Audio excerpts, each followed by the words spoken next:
జాతి పక్షాన హృదయపూర్వక ధన్యవాదాలు తెలియజేస్తా ఉన్నా. నిజంగా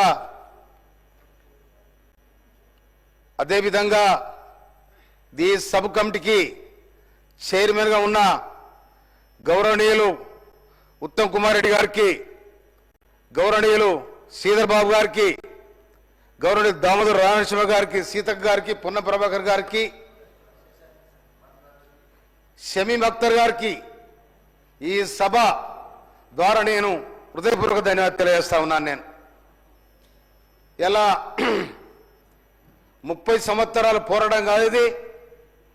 అంతకుముందే అగ్రకులాలు కావచ్చు, ఎవరైనా కావచ్చు, సంస్కరణ బాధలు మాదిగలు ఈ విధంగా అణచివేయబడుతున్నారు, అస్పృశ్యతకు గురి అవుతున్నారు. కాబట్టి వీళ్ళను కూడా సమాజంలో కలపాలని చెప్పి తెలంగాణ సాయుధ రైతాంగ పోరాటంలో ఆరుట్ల రామచంద్రరెడ్డి గారు యాదగిరి గుట్టను మాదిగలు ముట్టొద్దనే ఒక సిస్టమ్ ఉంటే అందరు తీసుకుపోయి గుల్లెదోలి దేవుని మొక్కిచ్చే సందర్భం. నిన్న మనం ఒక గొప్ప నాయకునికి తెలుగు విశ్వవిద్యాలయం పేరు పెట్టుకున్నాం, సూరవరం ప్రతాప్ రెడ్డి గారు. ఆనాడే సూరవరం ప్రతాప్ రెడ్డి గారు మాదిగలను తీసుకుపోయి ఈనాడు రెడ్డి హాస్టల్లో మీటింగ్లు పెట్టి ఆనాడు రాజ్ బహదూర్ వెంకటరామరెడ్డి గారిని వాళ్ళను కలుపుకొని అరుంధతి మహాసభ పెట్టే మహనీయులు ఉన్నారు. కాబట్టి వారికి కూడా ఈ సభ తరపున నేను మా తరపున ధన్యవాదాలు తెలియజేస్తా ఉన్నాను. నేను అదేవిధంగా కాంగ్రెస్ పార్టీ ఏనాడైనా కూడా సామాజిక న్యాయాన్ని ఆలోచింపజేసిందే కాంగ్రెస్ పార్టీ. ఇలా ఆనాడు బాబు జగజ్జీవన్ రామ్ ఈ దేశానికి రక్షణ శాఖ మంత్రిగా, వ్యవసాయ శాఖ మంత్రిగా, ఇందిరాగాంధీ మంత్రివర్గంలో బ్రహ్మాండమైన అవకాశాలు ఇచ్చారు. అదేవిధంగా మొన్న తెలంగాణ ఏర్పడడానికి జగ్జీరావు కూతురు మీరా కుమార్ గారికి అవకాశం ఇచ్చారు. కనుక కాంగ్రెస్ పార్టీ ఇలా అయితే ఇలా తెలంగాణలో కానీ ఆంధ్రప్రదేశ్లో కానీ ఎవరికన్నా మాలబాధికల భూములు ఉన్నాయి, అవకాశం ఉన్నాయి, ఇన్నున్నాయంటే ఒక కాంగ్రెస్ పార్టీ చేసింది తప్ప ఎవరు చేయలేదు. అందుకోసమనే ఇవాళ కాంగ్రెస్ పార్టీ చిరస్థాయిగా 140 సంవత్సరాల కాంగ్రెస్ పార్టీ నిలబడదంటే పేదల పక్షాన నిలబడదు. కాబట్టి కాంగ్రెస్ పార్టీ నిలబడగలిగింది.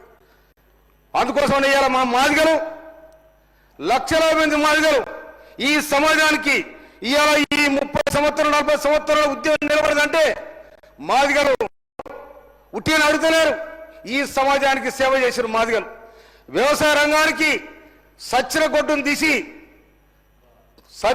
తీసి తోలసి దాన్ని ఊని ఇవాళ మోడబొక్కెరకు తొండమైండు, ఇవాళ కాలుకు చెప్పైండు, పెళ్లికి డప్పైండు. కనుక మాదిగ జాతి మహోన్నతమైన ఈ సమాజానికి సేవలు అందించింది. కాబట్టి ఇవాళ ఇంకో మాట కూడా చెప్తున్నా నేను, ఇవాళ మనమంతా రంగులేసుకుని వచ్చే నెత్తికి. కానీ ఆనాడే ఈ దొరలకు దాతలకు చెప్పులు కుట్టినాడు. ఆ చెప్పులు తోడు తెల్లగుంటే దానికి రాసిన రంగు అది ఈరగాసు. ఇవాళ మనం నెత్తికేసుకుంటాం ఆ ఈరగాసు. ఇంకోటి ఆ తోలు ఊనాలంటే ఆ టెక్నికల్ ఆనాడు మాదిగోడికి తెలుసు తప్ప ఎవరు తెలియదు. ఇవాళ చెరువు కట్ట పోయి తంగడి కట్టే రేల కట్టే తెచ్చి పనిగూటం పెట్టి ఆ చెక్కను తీసి ఊని మంచిగా తోలు తీసి సమాజానికి అందించిన చరిత్ర కూడా ఉన్నది. అందుకోసమే ఈ మాదిగ జాతి ఎక్కడ కూడా ఇవాళ ఎడ్లకు పట్టెలు కుట్టింది కూడా మాదిగ జాతి. వ్యవసాయ రంగంలో అన్నిట్లో కూడా వ్యవసాయ రంగం అన్ని ఉత్పత్తులలో ఇవాళ గౌన్లకు ముస్తాదు కుట్టింది మాదిగోళ్ళు. యాదవులకు ఇది ఏంటిది తిత్తి పుట్టింది కూడా, గొర్రె కాడిపోతే తిత్తి పుట్టింది కూడా మాదిగోళ్ళే. కనుక అన్ని కులాలతో సంబంధాలు ఉన్నాయి ఈ మాదిగలకు. అందుకోసం అణచబడ్డ మాదిగలు, అస్పృశ్యకు గురైన మాదిగలు ఇవాళ 30 సంవత్సరాలు నిలబడగలిగారంటే ఒక్క నిమిషం.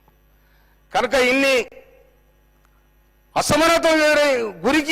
అసమానతకు గురైన కాబట్టి మా హక్కులు మాకు కావాలి. ఉమ్మడి రిజర్వేషన్ ఏదైతుందో ఆ రిజర్వేషన్ మాది మాకు కావాలి, మీ వాట మీది, మా వాట మాకు కావాలని దాదాపు 34 ఏళ్ళుగా కొట్లాడుతూ ఉన్నారు.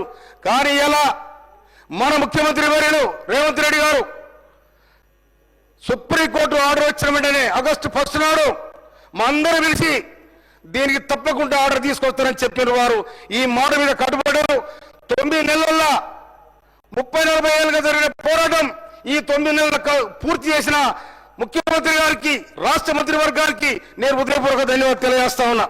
ఎప్పుడైనా ఎప్పటికైనా కాంగ్రెస్ పార్టీకి, ఎందుకంటే మేము కళ్ళారా చూసినాం, ఉద్యోగంలో కూడా చూసినాం, ఆ ఉద్యోగంలో మాదిగలకు ఏం జరిగిందో కూడా చూసినాం, కానీ ఇక్కడ మాదిగలకు మేధరతను కూడా చూసినాం.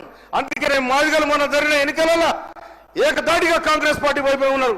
అది ఆలోచించిన ఇవాళ డిక్లరేషన్ 2018లో రాహుల్ గాంధీ డిక్లరేషన్ అన్నిటి కూడా పరిగణలో తీసుకొని కాంగ్రెస్ పార్టీ సామాజిక న్యాయం చేయాలని చెప్పి డాక్టర్ బిఆర్ అంబేద్కర్ రాసిన రాజ్యాంగాన్ని పొందుపరిచి దాన్ని సవరించి తప్పకుండా ఈ మాదిగలకు మాదిగ ఉపకులాలకు న్యాయం చేయాలని చెప్పి చేసిన రాష్ట్ర ప్రభుత్వానికి, ముఖ్యమంత్రి రేవంత్ రెడ్డి గారికి నేను మా జాతి పక్షాన, మా రాజరాజ్యం పక్షాన, మా మాదిగ పక్షాన ఇంకొక మాట కూడా చెప్తా ఉన్నా. నేను మాల సోదరులు కూడా మనం చేస్తున్నా, మీరు సహకారం చేసినందుకు మీకు నా హృదయపూర్వక ధన్యవాదాలు తెలియజేస్తాం.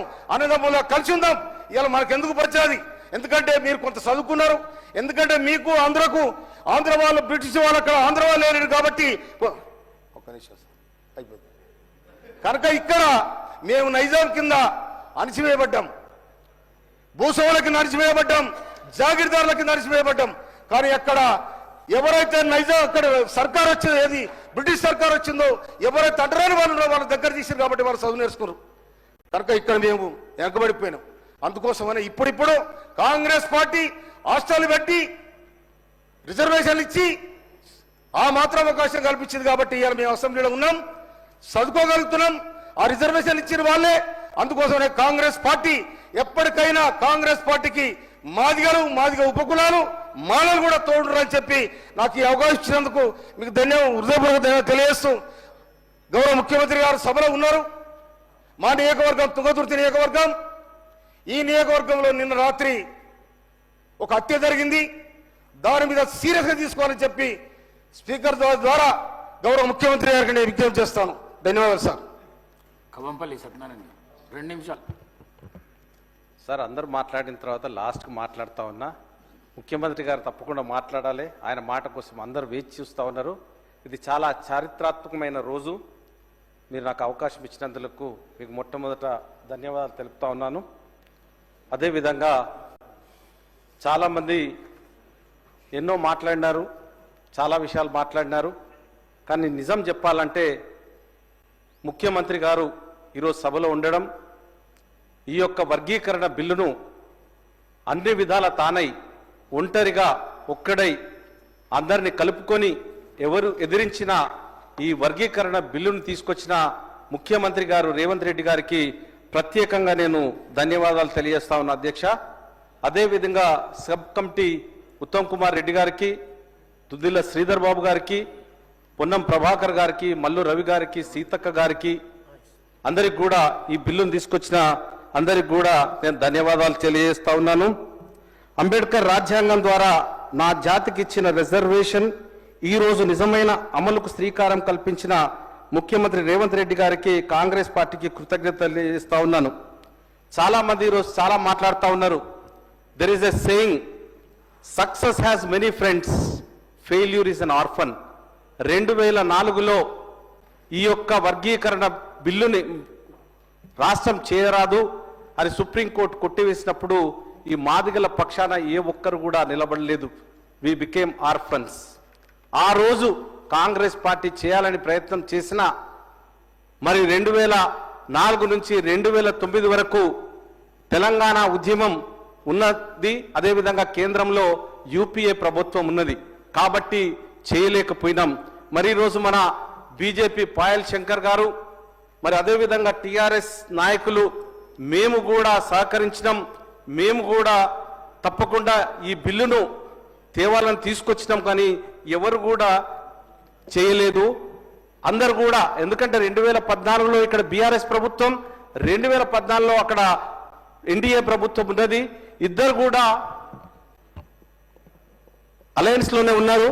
మరి ఆ రోజు ఈ యొక్క బిల్లును తీసుకురావడానికి కేంద్ర ప్రభుత్వం కానీ, వినండి సార్, వినండి అయ్యో, మీరు అలయన్స్ లో ఉన్నా లేకపోయినా సోదరులుగా ఉన్నారు, కానీ ఎప్పుడు కూడా తీసుకురాలేదు. పాయల్ శంకర్ గారు అన్న మాటకు నేను చెప్తా ఉన్నాను సార్, 2004 నుంచి 14లో మీరే ఉన్నారు. 14 తర్వాత సత్యనారాయణ గారు చూడు sir, it's much harder to struggle against the irrelevance than Satyanarayana garu, against the exploitation. ఇక్కడ మాట్లాడండి, కాబట్టి ఇక్కడ మాట్లాడండి. అధ్యక్ష, అందురించి అంబేద్కర్ గారు ఒక మాట చెప్తాడు, అది ఆశయాలను అమల్లో పెడితే మనిషి మహానీయుడు అవుతాడు అనే మాటకు నిలువుటద్దం మన గౌరవ ముఖ్యమంత్రి గారు. అంబేద్కర్ ఆశయ సాధనలో కాంగ్రెస్ పార్టీ మూల సూత్రాలకు చివరి వ్యక్తి వరకు న్యాయం చేయడమే లక్ష్యంగా రాహుల్ గాంధీ గారి నాయకత్వం పనిచేస్తున్న మన రాష్ట్ర కాంగ్రెస్ పార్టీకి కూడా ప్రత్యేక ధన్యవాదాలు తెలియజేస్తా ఉన్నాను. నిజంగా ఈ చారిత్రాత్మక రోజున నేను నా జాతుల తరఫున ఈ అసెంబ్లీ సమావేశాలలో నా జాతులు గత 30 సంవత్సరాల పోరాటంలో విజయం సాధించడంలో కీలక పాత్ర వహించి ఈ రోజు అసెంబ్లీ సమావేశాల్లో మాట్లాడుతున్నందుకు శాసనసభ్యుడిగా నేను గర్వపడుతున్నాను. నిజం ఎంతో భాగోద్వేగానికి లోనవుతున్నాను. అంటే అధ్యక్ష, ఈ సభలో ఎస్సీ వర్గీకరణ బిల్లు పొందుతుందంటే నిజంగా అధ్యక్ష నాకు గూస్ బంప్స్ వస్తూ ఉన్నాయి. నిజంగా చెప్పాలంటే మాట్లాడడానికి మాటలు కూడా రావట్లేదు. కానీ చాలా మంది ఈ పదాలను వింటుంటే, అదేవిధంగా నెల్సన్ మండేలా ఒక మాట అంటారు, ఒక సమాజంలో ప్రజలందరి సమాన హక్కులు అందించే విధానమే న్యాయం. A system that provides equal rights in a society is justice. అలాగే అధ్యక్ష, కాంగ్రెస్ పార్టీ చేస్తున్నటువంటి ఈ వర్గీకరణ బిల్లుకు ఈ బిల్లు ఆమోదం తెలుపుతున్న నా తెలంగాణ వివిధ రాజకీయ పార్టీల శాసనసభ్యులందరికీ పేరు పేరున నా జాతుల తరపున ప్రత్యేక ధన్యవాదాలు. అధ్యక్ష, కాంగ్రెస్ పార్టీ ఏమి చేస్తుందని పిచ్చి కూతలు కూసేవారికి బిల్లు ఒక సమాధానం. స్వయంగా గౌరవ ముఖ్యమంత్రి రేవంత్ రెడ్డి గారే తన డైరీలో రాసుకుంటే ఒక్క ఫిబ్రవరి 4వ తేదీని సోషల్ జస్టిస్ డేస్ గా రాసుకుంటా అని చెప్పినారు. ఈ రోజు సంపూర్ణమైన విజయం సాధించినందుకు ఈ రోజును రాష్ట్ర ప్రభుత్వం దళిత విక్టరీ డేగా లేదా దళిత విజయ్ దివస్ గా ప్రకటించాలని కూడా నేను కోరుతున్నాను. అధ్యక్ష, చాలా విషయాలు చెప్పాలని ఉన్నది, కానీ మన ముఖ్యమంత్రి గారు బయటకు వెళ్లే ప్రయత్నం చేస్తా ఉన్నారు కాబట్టి I want to cut my speech. ఇతర ప్రోగ్రాంలు ఉన్నాయి. అదే అధ్యక్ష, ఎందుకంటే మన మొట్టమొదటి ప్రధానమంత్రి గారు ఆయన సోషలిస్ట్ భావాలు, సామాజిక న్యాయం కలిగిన మహా మనిషి, కాంగ్రెస్ పార్టీకి మార్గదర్శి, ఈ దేశ మొట్టమొదటి ప్రధాని. వారి మాటల్లో చెప్పాలంటే మన దేశంలో నిజమైన న్యాయం అనేది సమాజంలో ఉన్న జవహర్లాల్ నెహ్రూ గారే. మొట్టమొదటి ప్రధాని గారి మాటల్లో అంటే జవహర్లాల్ నెహ్రూ గారే ఈ దేశ ప్రధాని, మొట్టమొదటి ప్రధాని. మన దేశంలో నిజమైన న్యాయం అనేది సమాజంలో ఉన్న అన్ని వర్గాలకు సమాన హక్కులు ఇవ్వడమే నిజమైన justice. True justice in our country is about giving equal rights to all communities in the society. అందుగురించే చరిత్రలో ఈ చారిత్రాత్మకమైన రోజు దళితులకు వర్గీకరణ చేసిన రోజు. ఎందుకంటే 30 సంవత్సరాలుగా 3 దశాబ్దాలుగా మేము పోరాడుతూ ఉన్నాం. అధ్యక్ష, చరిత్రలోకి వెళితే 75 సంవత్సరాల రాజ్యాంగం అమలు ఈ రోజు నుండి నా ప్రజలకు అందుబోతుంది. వర్గీకరణ కోసం అమరులైన ఎంతో మంది మాదిగ అమరవీరుల ఆత్మకు ఈ రోజు శాంతి చేకూరుతుందని నేను తెలియజేస్తా ఉన్నాను. అధ్యక్ష, వర్గీకరణ ఉద్యమం దేశ చరిత్రలో లెక్కించబడ్డది. అంబేద్కర్ గారు చెప్పినట్లు, నీ కోసం జీవిస్తే నీలోనే జీవిస్తావు, అదే జనం కోసం జీవిస్తే జనం గుండెల్లో నిలిచిపోతావన్న మాటలు అర్థం ఈ రోజును ఇంత త్వరగా మా ముందుంచిన మా ప్రియతమ ముఖ్యమంత్రి రేవంత్ రెడ్డి గారి పేరు నా తెలంగాణ మాదిగ ప్రజల గుండెల్లో లిఖించబడుతుందని తెలియజేయటకు నేను గర్వపడతా ఉన్నాను. వర్గీకరణ కోసం బిల్లు రూపకల్పన కోసం సుప్రీంకోర్టు తీర్పు ఇచ్చిన గంటలోపు నిండు అసెంబ్లీ సభలో వర్గీకరణ చేస్తారని మాట మొదలుకొని కేబినెట్ సబ్ కమిటీ, ఆ సబ్ కమిటీ యొక్క పనితీరు, అధికారుల వివిధ రాష్ట్రాల పరిశీలన, 1-1 కమిషన్ ఏర్పాటు, ఆ కమిషన్ పనితీరు, కమిషన్ ఇచ్చిన రిపోర్టును 24 గంటల లోపల కేబినెట్ సబ్ కమిటీ ఆమోదం. సబ్ కమిటీ ఆమోదమైన 24 గంటల్లో శాసన మండలి శాసన సభలలో ఆమోదం. 2 సభలు ఆమోదం తెలిపిన తర్వాత కూడా బిల్లుపై అభ్యంతరాలు వస్తే కూడా ఆయన సహృదయంతో మళ్లీ కమిషన్ కు సమయం ఇచ్చి తిరిగి పరిశీలించమని కోరి నెల రోజుల్లోపే బిల్లును ఆమోదం తెలపడంలో గౌరవ ముఖ్యమంత్రి యనుమల రేవంత్ రెడ్డి గారిని అతి దగ్గర నుండి చూసిన వాడిగా చెబుతున్న ఆయన ఇంటిగ్రిటీ ఉన్న నాయకుడు. ఆయన పడ్డ కష్టం నా జాతి ఎన్నటికీ మర్చిపోదని నిజంగా అధ్యక్ష, ఈ సభ నుంచి గౌరవ ముఖ్యమంత్రి గారికి, ఈ రాష్ట్ర కాంగ్రెస్ హైకమాండ్ కి, కాంగ్రెస్ పార్టీ పెద్దలందరికీ పాదాభివందనాలు చెప్పాలని ఉంది. అధ్యక్ష, వర్గీకరణ ఉద్యమంలో ఎంతో న్యాయం ఉంది. ఉందో ఈ బిల్లు అమలు చేయడంలో అంతే న్యాయంగా వ్యవహరించిన, సంపూర్ణ న్యాయాన్ని కల్పించిన గౌరవ ముఖ్యమంత్రి గారికి ప్రత్యేకంగా మరొకసారి నా జాతుల తరపున, ఈ రాష్ట్ర ప్రజల తరపున ఆయనకు ప్రత్యేక కృతజ్ఞతలు తెలియజేస్తా ఉన్నాను. అన్ని సమయం ఇచ్చిన అధ్యక్షుల వారికి కూడా ధన్యవాదాలు తెలియజేస్తూ ముగిస్తా ఉన్నాను. శ్రీ కాళే యాదయ్య గారు. అధ్యక్ష ధన్యవాదాలు. చరిత్రాత్మకమైన ఎస్సీ వర్గీకరణ బిల్లుపై మాట్లాడే అవకాశం కల్పించినందుకు ధన్యవాదాలు. 3 దశాబ్దాలుగా వర్గీకరణ కోసం ఎదురు చూస్తున్న ఎస్సీ వర్గీకరణకు సైతం ప్రత్యేకంగా సమావేశం, శాసన మండలి, శాసనసభ ఆమోదం తెలిపాయి. దశాబ్దాలు ఎస్సీ వర్గీకరణకు రాష్ట్ర ప్రభుత్వం శాసన సభ మండలిలో ఒకే రోజు ఆమోదింపు చేయడం, సుప్రీంకోర్టు తీర్పు అనంతరం ఎస్సీ వర్గీకరణపై రాష్ట్ర ప్రభుత్వం నియమించిన జస్టిస్ షమీమ్ అఖ్తర్ ఏకసభ్య కమిషన్ 4 సిఫారసు చేసింది. వాటిలో రాష్ట్రంలోని మొత్తం 59 కులాలను 3 గ్రూపులుగా వర్గీకరించడం, ఉద్యోగాల భర్తీ విధానం, రోస్టర్ పాయింట్ల విభజన ప్రతిపాదనలు, సర్కారు ఆమోదించిన క్రిమిలేయర్ ప్రతిపాదనలను తిరస్కరించింది. ఈ నివేదిక మంత్రిమండలి ఆమోదించిన అనంతరం సంబంధిత నివేదికను శాసనసభలో ప్రవేశపెట్టి ఆమోదించిన ఫిబ్రవరి 24వ తేదీని తెలంగాణ సోషల్ జస్టిస్ డేగా జరుపుకోవాలని గౌరవ ముఖ్యమంత్రి గారు రేవంత్ రెడ్డి గారు వ్యాఖ్యానించారు. బడుగు బలైన వర్గాల, మైనారిటీలు, మాలమాదిగల, ఉపకులాల వారు తమకు చెందాల్సిన రిజర్వేషన్లపై దశాబ్దాలుగా పోరాటం చేశారు. అపరిష్కృత ఉన్నటువంటి సమస్యను పరిష్కరించేందుకు రాష్ట్రంలోని కాంగ్రెస్ ప్రభుత్వం ఏర్పడిన తర్వాత కార్యాచరణ రూపొందించింది. ఈరోజు ఆ నివేదిక ఆమోదింపజేసుకున్నామని ముఖ్యమంత్రి గారు అన్నారు. నాటి సమస్యకు శాశ్వత పరిష్కారం చూపించిన ఫిబ్రవరి 4న మరి అన్ని వర్గాలు తెలంగాణ జస్టిస్ డేగా జరుపుకోవాలని సూచించడం జరిగింది. ఎస్సీ వర్గీకరణపై జస్టిస్ షమీమ్ అఖ్తర్ కమిషన్ 199 పేజీల నివేదికను అందజేసింది. అందులో 59 కులాలపై వివరణాత్మకమైన చర్చను పొందుపరిచి 2024 నవంబర్ 1న బాధ్యతలు స్వీకరించిన కమిషన్ 82 రోజుల వ్యవధిలో అధ్యయనం జరిపి ప్రభుత్వానికి నివేదిక ఇచ్చింది. రాష్ట్రంలోని జిల్లాల్లో బహిరంగ విచారణ నిర్వహించి ప్రజల నుంచి విజ్ఞప్తులు స్వీకరించి అభిప్రాయాలు తెలుసుకుంది. ప్రజల నుంచి నేరుగా అందిన 4750 వినతులతో పాటు హైదరాబాద్లోని విచారణ కార్యాలయానికి ఆఫ్లైన్, ఆన్లైన్ ద్వారా వచ్చిన 8681 విజ్ఞప్తులు పరిశీలించి వీటితో పాటు ఎస్సీలోని 59 కులాల జనాభా అక్షరాస్యత, ఉపాధి, విద్యా సంస్థల్లో ప్రవేశాలు, ప్రభుత్వ ఉద్యోగ నియామకాలు, ఆర్థిక సాయం, రాజకీయ ప్రాతినిధ్యం సంబంధించిన డేటాను అధ్యయనం చేసిన కమిషన్ తన నివేదికను రూపొందించింది. జస్టిస్ షమీమ్ అఖ్తర్ కమిషన్ సామాజిక, ఆర్థిక, విద్య, ఉద్యోగాలు, రాజకీయాల్లో ప్రాతినిధ్యం ఆధారంగా అత్యంత వెనుకబడిన కులాలను గ్రూప్ 1లో, మధ్యస్థ లబ్ధి పొందిన కులాలను గ్రూప్ 2లో, మెరుగైన ప్రయోజనాలు పొందిన కులాలను గ్రూప్ 3లో చేర్చి 2011 జనాభా లెక్కల ప్రాతిపదికన ఎస్సీ జనాభాలో 61.967% ఉన్న మాదిగ కులాలతో పాటు 18 కులాలను గ్రూప్ 2లో చేర్చి 9% రిజర్వేషన్లు ప్రతిపాదించింది. 29.26% ఉన్న మాల అయ్యవారి కులాలతో సహా 26 కులాలు గ్రూప్ 3లో చేర్చి 5% రిజర్వేషన్లు ఆమోదించింది.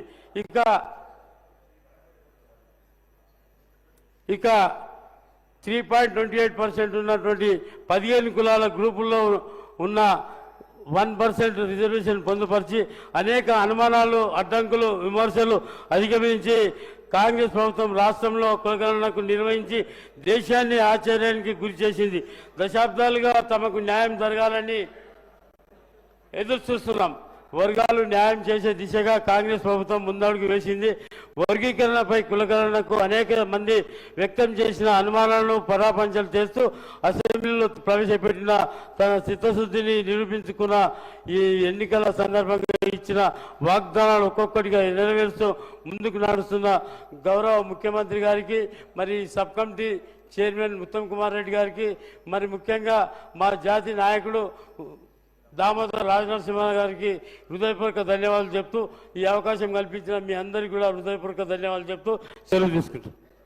గౌరవ ముఖ్యమంత్రి గారు.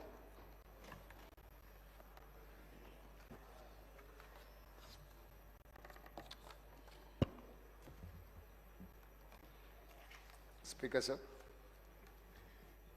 Telangana schedule caste rationalization of reservations bill 2025 మంత్రివర్యులు దామోదర్ రాజనరసింహ గారు ప్రవేశపెట్టి దీని యొక్క ముఖ్య ఉద్దేశాలు, దీనికి సంబంధించిన ప్రయోజనాలను సభకు వివరించడం ద్వారా ఈ రాష్ట్ర ప్రభుత్వం ఎస్సీ కులాల వర్గీకరణ పట్ల ఉన్న చిత్తశుద్ధిని వారు వివరించడం జరిగింది. దీనికి సంబంధించి మంత్రులు ఉత్తమ్ కుమార్ రెడ్డి గారు, అట్లూరి లక్ష్మణ్ గారు, వివేక్ వెంకటస్వామి గారు, మాణిక్రావు గారు, కడియం శ్రీహరి గారు, పాయల్ శంకర్ గారు, మహమ్మద్ మాజిద్ హుసేన్ గారు, కూనంనేని సాంబశివరావు గారు, వేముల వీరేశం గారు, వేముల ప్రశాంత్ రెడ్డి గారు, కేఆర్ నాగరాజు గారు, తోట లక్ష్మీకాంతరావు గారు, మందుల సామిల్ గారు, డాక్టర్ కవంపల్లి సత్యనారాయణ గారు, కాళే యాదయ్య గారు, సభ్యులందరూ తమ అభిప్రాయాలను తెలిపి 100% ఈ సభలో మాట్లాడిన ప్రతి సభ్యుడు ఎస్సీ ఉపకులాల వర్గీకరణకు అనుకూలంగా మాట్లాడి ఈ సభ మొత్తము ఈ వర్గీకరణ విషయంలో అండగా నిలబడ్డందుకు సభ్యులందరూ కూడా మనస్ఫూర్తిగా ధన్యవాదాలు తెలియజేస్తున్నాను. పార్టీలకు అతీతంగా రాజకీయాలను పక్కన పెట్టి ఈ సభ పూర్తి స్థాయిలో రాష్ట్ర ప్రభుత్వం ఒక ప్రక్రియను చేపట్టి ఆ ప్రక్రియ ద్వారా ఈరోజు బిల్లు రూపంలో సభ ముందుకు వస్తే అందరూ దీనికి సంపూర్ణంగా మద్దతు పలికిండ్రు. మీ ద్వారా సభ్యులందరూ కూడా మనస్ఫూర్తిగా ధన్యవాదాలు తెలియజేస్తున్నా అధ్యక్ష. దీని నేపథ్యం దాదాపుగా 30 సంవత్సరాల నుంచి జరుగుతున్న సుదీర్ఘమైన పోరాటం. ఈ పోరాటం తెలంగాణ రాష్ట్ర ఏర్పాటు ప్రక్రియ ఎంత సంక్లిష్టంగా ఉండి చివరికి ఆ సమస్యకు ఒక పరిష్కారం దొరికిందో శాశ్వతంగా శ్రీమతి సోనియా గాంధీ గారి నేతృత్వంలో ఈనాడు ఈ వర్గీకరణ విషయంలో కూడా మాదిగా ఉపకులాల వర్గీకరణ కూడా సంక్లిష్టమైన సమస్యగా మారి తెలంగాణ సమాజం, అదేవిధంగా ఆనాడు ఉమ్మడి రాష్ట్రంలో కూడా రకరకాల పోరాటాలను ఎదుర్కొని చాలామంది దీంట్లో చనిపోయిన వాళ్ళు ఉన్నారు. తెలంగాణ ఉద్యమంతో పాటు ఈ పోరాటంలో ప్రాణాలు అసలు బాసిన వాళ్ళు ఎవరైనా ఉన్నారంటే ఈ మాదిగా ఉపకులాల వర్గీకరణ సందర్భంగా పోరాటంలోనే చాలామంది చనిపోవడం జరిగింది. వాళ్ళందరికీ నివాళులు అర్పిస్తూనే ఈరోజు ఈ సమస్యకు ఈ సభ శాశ్వతమైన పరిష్కారం చూపించడం అనేది ఇది ఒక చారిత్రాత్మకమైన సందర్భం. వ్యక్తిగతంగా నా మనసుకు చాలా దగ్గరగా ఉన్న అంశం ఇది. నేను జడ్పీటీసీగా, ఎమ్మెల్సీగా, ఎమ్మెల్యేగా, ఎంపీగా, ఈనాడు తెలంగాణ రాష్ట్ర ముఖ్యమంత్రిగా వివిధ బాధ్యతలు నేను ప్రజా జీవితంలో నెరవేర్చిన ప్రతి సందర్భంలో ఈ వర్గాల అండగా నిలబడి మా ఎదుగుదలలో పూర్తిగా సహకరించి ఈరోజు ఈ సమస్యకు పరిష్కారం చూపించడానికి నాకు ఒక అవకాశం వచ్చింది. అందుకే ఈ సమస్యను శాశ్వతమైన పరిష్కారం ద్వారా ఈ వర్గాలను ఆదుకోవాలన్న ఆలోచననే మా ప్రభుత్వం యొక్క విధానం అధ్యక్ష. అదేవిధంగా అధ్యక్ష, దీని నేపథ్యం 2004 డాక్టర్ వైఎస్ రాజశేఖర రెడ్డి గారు ఈ వర్గీకరణ చేపట్టాలి, చట్టం చేయాలని చెప్పి ఇదే సభలో ఆనాడు వారు తీర్మానం ప్రవేశపెట్టి సభలో తీర్మానాన్ని ఏకగ్రీవంగా ఆమోదింపజేసారు అధ్యక్ష. అదేవిధంగా ఆ తీర్మాన నేపథ్యంలోనే కాంగ్రెస్ పార్టీ 2007లో ఉషా మెహ్రా కమిషన్ నియమించి ఈ కమిషన్ 2008 మే నెలలో తమ నివేదికను కేంద్రానికి అందజేసింది అధ్యక్ష. రాజ్యాంగంలోని ఆర్టికల్ 341లో సవరణలు చేయడం ద్వారా రాష్ట్ర అసెంబ్లీ చేసిన ఏకగ్రీవ తీర్మానాలను పార్లమెంట్లో ఆమోదించవచ్చని ఉషా మెహ్రా కమిషన్ నివేదిక ఇచ్చింది. కానీ వివిధ కారణాల చేత వాయిదా పడుతూనే వచ్చింది, అది అమలు జరగలేదు అధ్యక్ష. కాంగ్రెస్ పార్టీ చరిత్ర మీకు తెలుసు. ఈ దేశ ప్రజలకు తెలుసు. డాక్టర్ బాబాసాహెబ్ అంబేద్కర్ గారిని రాజ్యాంగ నిర్మాతగా, రాజ్యాంగం రచించడంలో చైర్మన్గా వారిని నియమించడంతో మొదలుపెట్టిన పండిత్ జవహర్లాల్ నెహ్రూ గారు మొదటి క్యాబినెట్లో డాక్టర్ బాబాసాహెబ్ అంబేద్కర్ గారిని న్యాయశాఖ మంత్రిగా నియమించడం జరిగింది అధ్యక్ష. అదేవిధంగా దళిత నేత బాబు జగ్జీవన్ రామ్ గారిని కీలకమైన శాఖలు రక్షణ శాఖ, వ్యవసాయ శాఖ, రైల్వే శాఖ మంత్రులుగా వారిని నియమించడం జరిగింది అధ్యక్ష. అదేవిధంగా ఈరోజు దేశంలో మొట్టమొదట కాంగ్రెస్ పార్టీ అధ్యక్షుడిగా దామోదరం సంజీవయ్య గారిని జాతీయ కాంగ్రెస్ పార్టీ అధ్యక్షుడిగా, ఉమ్మడి రాష్ట్ర దళిత ముఖ్యమంత్రిగా దామోదరం సంజీవయ్య గారిని కాంగ్రెస్ పార్టీ 1960లోనే ఉమ్మడి రాష్ట్రానికి ఒక దళితుడిని ముఖ్యమంత్రి చేసిన చరిత్ర కాంగ్రెస్ పార్టీకి ఉన్నది అధ్యక్ష. అదేవిధంగా బీహార్ చీఫ్ మినిస్టర్గా బోలా పాశ్వాన్ శాస్త్రిని, ఇట్లా రాజస్థాన్ ముఖ్యమంత్రిగా, మహారాష్ట్ర ముఖ్యమంత్రిగా సుశీల్ కుమార్ షిండే గారిని గవర్నర్గా, అదేవిధంగా ఈ మధ్య కాలంలో పంజాబ్ ముఖ్యమంత్రిగా చరణ్జిత్ సింగ్ చెన్ని నియమించడం. ఇదే కాకుండా తెలంగాణ రాష్ట్ర ఏర్పాటు ప్రక్రియలో పార్లమెంట్లో తెలంగాణ బిల్లును ఎన్నో ఒడిదుడుకుల్ని, అడ్డంకుల్ని, చాలా గందరగోళాన్ని ఎదుర్కొని తెలంగాణ బిల్లును ఆమోదించిన లోక్సభ స్పీకర్గా శ్రీమతి మీరా కుమార్ గారిని కాంగ్రెస్ పార్టీ నియమించింది. వారి నాయకత్వంలోనే బాబు జగ్జీవన్ రామ్ గారి కుమార్తె మీరా కుమార్ గారు ఒక దళిత బిడ్డ స్పీకర్ కుర్చీలో కూర్చొని తెలంగాణ రాష్ట్రాన్ని అందించారు. ఇది కూడా చరిత్రలో మనం గుర్తు చేసుకోవాల్సిన సందర్భం అధ్యక్ష. ఈనాడు కాంగ్రెస్ పార్టీ అధ్యక్షుడు కూడా మల్లికార్జున్ ఖర్గే గారు ఒక దళితుడే ఈరోజు కాంగ్రెస్ పార్టీ అధ్యక్షుడిగా కొనసాగుతున్నాడు అధ్యక్ష.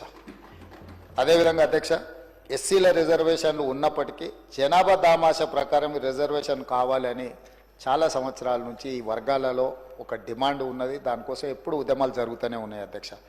అందుకే దీన్ని రాహుల్ గాంధీ గారు 2018 ఎన్నికల సందర్భంగా స్పష్టంగా తెలంగాణ రాష్ట్ర ఎన్నికలకు వచ్చినప్పుడు ఉత్తమ్ కుమార్ రెడ్డి గారు పిసిసి ప్రెసిడెంట్గా ఉన్నప్పుడు స్పష్టంగా హామీ ఇచ్చారు, కాంగ్రెస్ పార్టీ అధికారంలోకి వస్తే ఎస్సీ వర్గీకరణ చేసి తీరుతుందని. ఇదే కాకుండా అధ్యక్ష 2023 ఆగస్టు 26న చేవెళ్లలో తమరుగూడ రోజు సభలో సజీవ సాక్షి మల్లికార్జున్ ఖర్గే గారే ఎస్సీ ఎస్టీ డిక్లరేషన్లో స్పష్టంగా ఎస్సీ ఉపకులాల వర్గీకరణ చేపడతామని చెప్పి వారు చెప్పినారు. వారందరి నిర్ణయాలు, వారందరి ఆలోచన మేరకు సుప్రీంకోర్టు తీర్పు మేరకు ఈరోజు మనం ఈ నిర్ణయాన్ని తీసుకోవడం జరిగింది అధ్యక్ష. దీనికి సంబంధించి ఒక చరిత్ర ఉన్నది. 1996లో జస్టిస్ రామచంద్రరాజు కమిషన్ నియమించడం, వారు 97లో నివేదిక ఆధారంగా వర్గీకరణ చేస్తూ జీవో 68 ఏబిసిడి కేటగరైజేషన్ కింద, జీవో 69 రోస్టర్ విధానాన్ని అమలు చేస్తే ఆనాడు జీవోలు ఇచ్చారు. అదేవిధంగా అధ్యక్ష 2000 సంవత్సరం ఏప్రిల్ 1వ తేదీన ఉమ్మడి ఏపీలో వర్గీకరణను అమలు చేయడం జరిగింది అధ్యక్ష. దాని తర్వాత జరిగిన కోర్టులు తీర్పులు సుప్రీంకోర్టు వరకు వెళ్ళడం, అదేవిధంగా ఏపీ వర్సెస్ చెన్నై కేసులో 2004 నవంబర్ 5న సుప్రీంకోర్టు 5 సభ్యుల ధర్మాసనం 3:2 ప్రకారం తీర్పునిచ్చింది అధ్యక్ష. ఎస్సీ వర్గీకరణ కోసం చర్యలు తీసుకోవాలని కోరుతూ 2005 డిసెంబర్ 10న ఉమ్మడి రాష్ట్ర అసెంబ్లీలో తీర్మానం కూడా కేంద్రానికి పంపించడం జరిగింది అధ్యక్ష. ఈ ఉషా మేరా కమిషన్ నియామకాలు వీటన్నిటి నేపథ్యంలో పంజాబ్ కేసు సుప్రీంకోర్టుకు పోవడం, పంజాబ్ వర్సెస్ అక్కడ ఉండే వాళ్ళ మధ్యలో జరిగిన కేసును, ఇది చాలా సుదీర్ఘకాలం సుప్రీంకోర్టులో కేసు జరిగింది. అప్పుడు అన్ని రాష్ట్రాలకు సంబంధించిన ప్రతినిధులకు కూడా సుప్రీంకోర్టు నోటీసులు ఇచ్చింది అధ్యక్ష. ఆ నేపథ్యంలో తెలుగు రాష్ట్రాలలో కూడా అభిప్రాయాలను తీసుకోవాలని కేంద్ర ప్రభుత్వం కోరింది అధ్యక్ష. దాని నేపథ్యంలోనే సుప్రీంకోర్టులో కూడా మనము ఈ 7 మంది జడ్జులు ముందు తెలంగాణ రాష్ట్ర ప్రభుత్వం తర్వాత మేము అధికారంలోకి వచ్చిన తర్వాత పెద్దలు దామోదర రాజనరసింహ గారి నేతృత్వంలో ఈ శాసనసభలో ఉన్న ఎస్సీ శాసనసభ్యులందరినీ ఒక కమిటీకి ఏర్పాటు చేసి వీళ్ళందరినీ ఢిల్లీకి పంపించి తెలంగాణ రాష్ట్ర ప్రభుత్వం సుప్రీంకోర్టులో సిద్ధార్థ లూత్రా అనే ఒక గొప్ప న్యాయవాదిని నియమించడం ద్వారా తెలంగాణ రాష్ట్ర ప్రభుత్వం యొక్క అభిప్రాయాలను విస్పష్టంగా ఎస్సీ వర్గీకరణకు అనుకూలంగా తెలంగాణ రాష్ట్ర ప్రభుత్వం ఉన్నది, వర్గీకరణ చేయాల్సిందే అని చెప్పి స్పష్టంగా మన వైపు వాదనని వినిపించడం జరిగింది. ఆ నేపథ్యంలో సుప్రీంకోర్టు ఇచ్చిన తీర్పు ప్రకారము, సుప్రీంకోర్టు తీర్పు ఇచ్చిన 1 గంట లోపే ఆ రోజు కూడా సభ జరుగుతున్నది అధ్యక్ష. సభలో స్పష్టంగా 100% ఈ వర్గీకరణను అమలు చేస్తామని చెప్పి ఆ రోజు ప్రకటించినాం అధ్యక్ష. అదేవిధంగా అధ్యక్ష, కోర్టు ఆ రోజు ఇచ్చిన దాంట్లో కొన్ని విషయాలు రాజకీయ కారణాలతో కాకుండా ఎంపెరికల్ డాటా ఆధారంగా మాత్రమే వర్గీకరణ చేయాలని చెప్పిండ్రు అధ్యక్ష.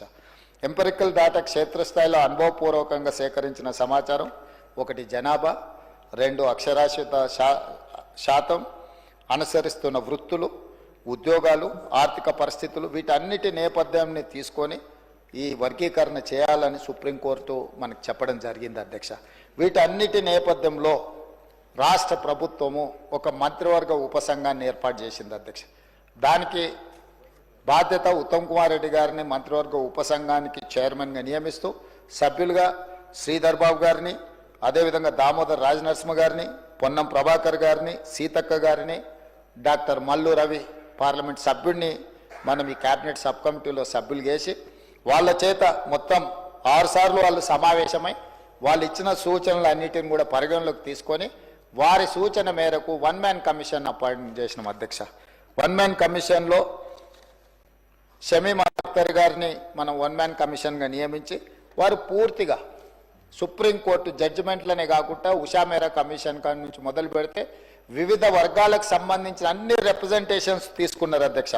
అందరితో మాట్లాడిన వారు దాదాపుగా ఎన్ని రిప్రజెంటేషన్స్ తీసుకున్నారంటే 8,681 రిప్రజెంటేషన్స్ తీసుకున్నారు అధ్యక్ష. జిల్లాలలో పర్యటన చేయడం కానీ వారి దగ్గరకు వచ్చి వివరాలు అందించిన వాళ్ళ యొక్క అభిప్రాయాలు అన్నిటినీ వారు తీసుకొని స్పష్టంగా వారు ఒక పూర్తి స్థాయి ఎక్సర్సైజ్ చేసి చాలా పారదర్శకంగా, ఎందుకంటే ఏ ఒక్కరికి కూడా ఇందులో అన్యాయం జరగకూడదు, ఈ కమిషన్ ఇచ్చే నివేదిక పట్ల ఎవరికి అనుమానాలు ఉండకూడదు అని ఒక ప్రత్యేకమైన కార్యాచరణ తీసుకొని అందరి అభిప్రాయాలు విని వారు ఒక స్పష్టమైన నివేదికను సూచనను తెలంగాణ రాష్ట్ర ప్రభుత్వానికి ఇవ్వడం జరిగింది అధ్యక్ష. ఈరోజు ఈ ఎస్సీ ఉపకులాలలో దాదాపుగా 59 కులాలు ఉన్నాయి అధ్యక్ష. ఈ 59 కులాలకు సంబంధించి ప్రభుత్వ రంగ సంస్థలలో వాళ్ళు చేస్తున్న ఉద్యోగాలు కానీ, విద్యా అవకాశాలు కానీ, రాజకీయ అవకాశాలు కానీ, గ్రాంట్ అండ్ ఎయిడ్ సంస్థల నుంచి కూడా కమిషన్ సమాచారాన్ని సేకరించింది అధ్యక్ష.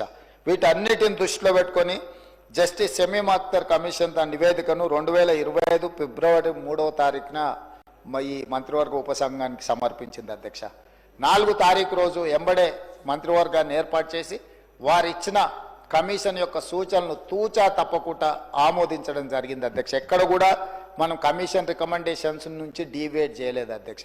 ఎందుకంటే 7 న్యాయమూర్తుల ధర్మాసనం ఇచ్చిన జడ్జిమెంట్ నేపథ్యంలో మంత్రివర్గ ఉపసంఘాన్ని ఏర్పాటు చేసి మంత్రివర్గ ఉపసంఘం 6 సార్లు సమావేశాన్ని చేసి అధికారులతో న్యాయ నిపుణులతో చర్చించి 1 మ్యాన్ కమిషన్ అపాయింట్ చేసిన 1 మ్యాన్ కమిషను వివిధ జిల్లాలు, వివిధ ప్రాంతాలు, వివిధ స్టేక్ హోల్డర్స్ అందరితో మాట్లాడి వాళ్ళు ఇచ్చిన నివేదికలు కానీ 8,681 రిప్రజెంటేషన్స్ అన్నిటిని కూడా తీసుకొని క్రోడీకరించి చట్టపరిధిలో వారు చేయగలిగిన అన్ని అంశాలను పరిగణలోకి తీసుకొని వాళ్ళు ఒక నిర్ణయం తీసుకున్నారు అధ్యక్ష.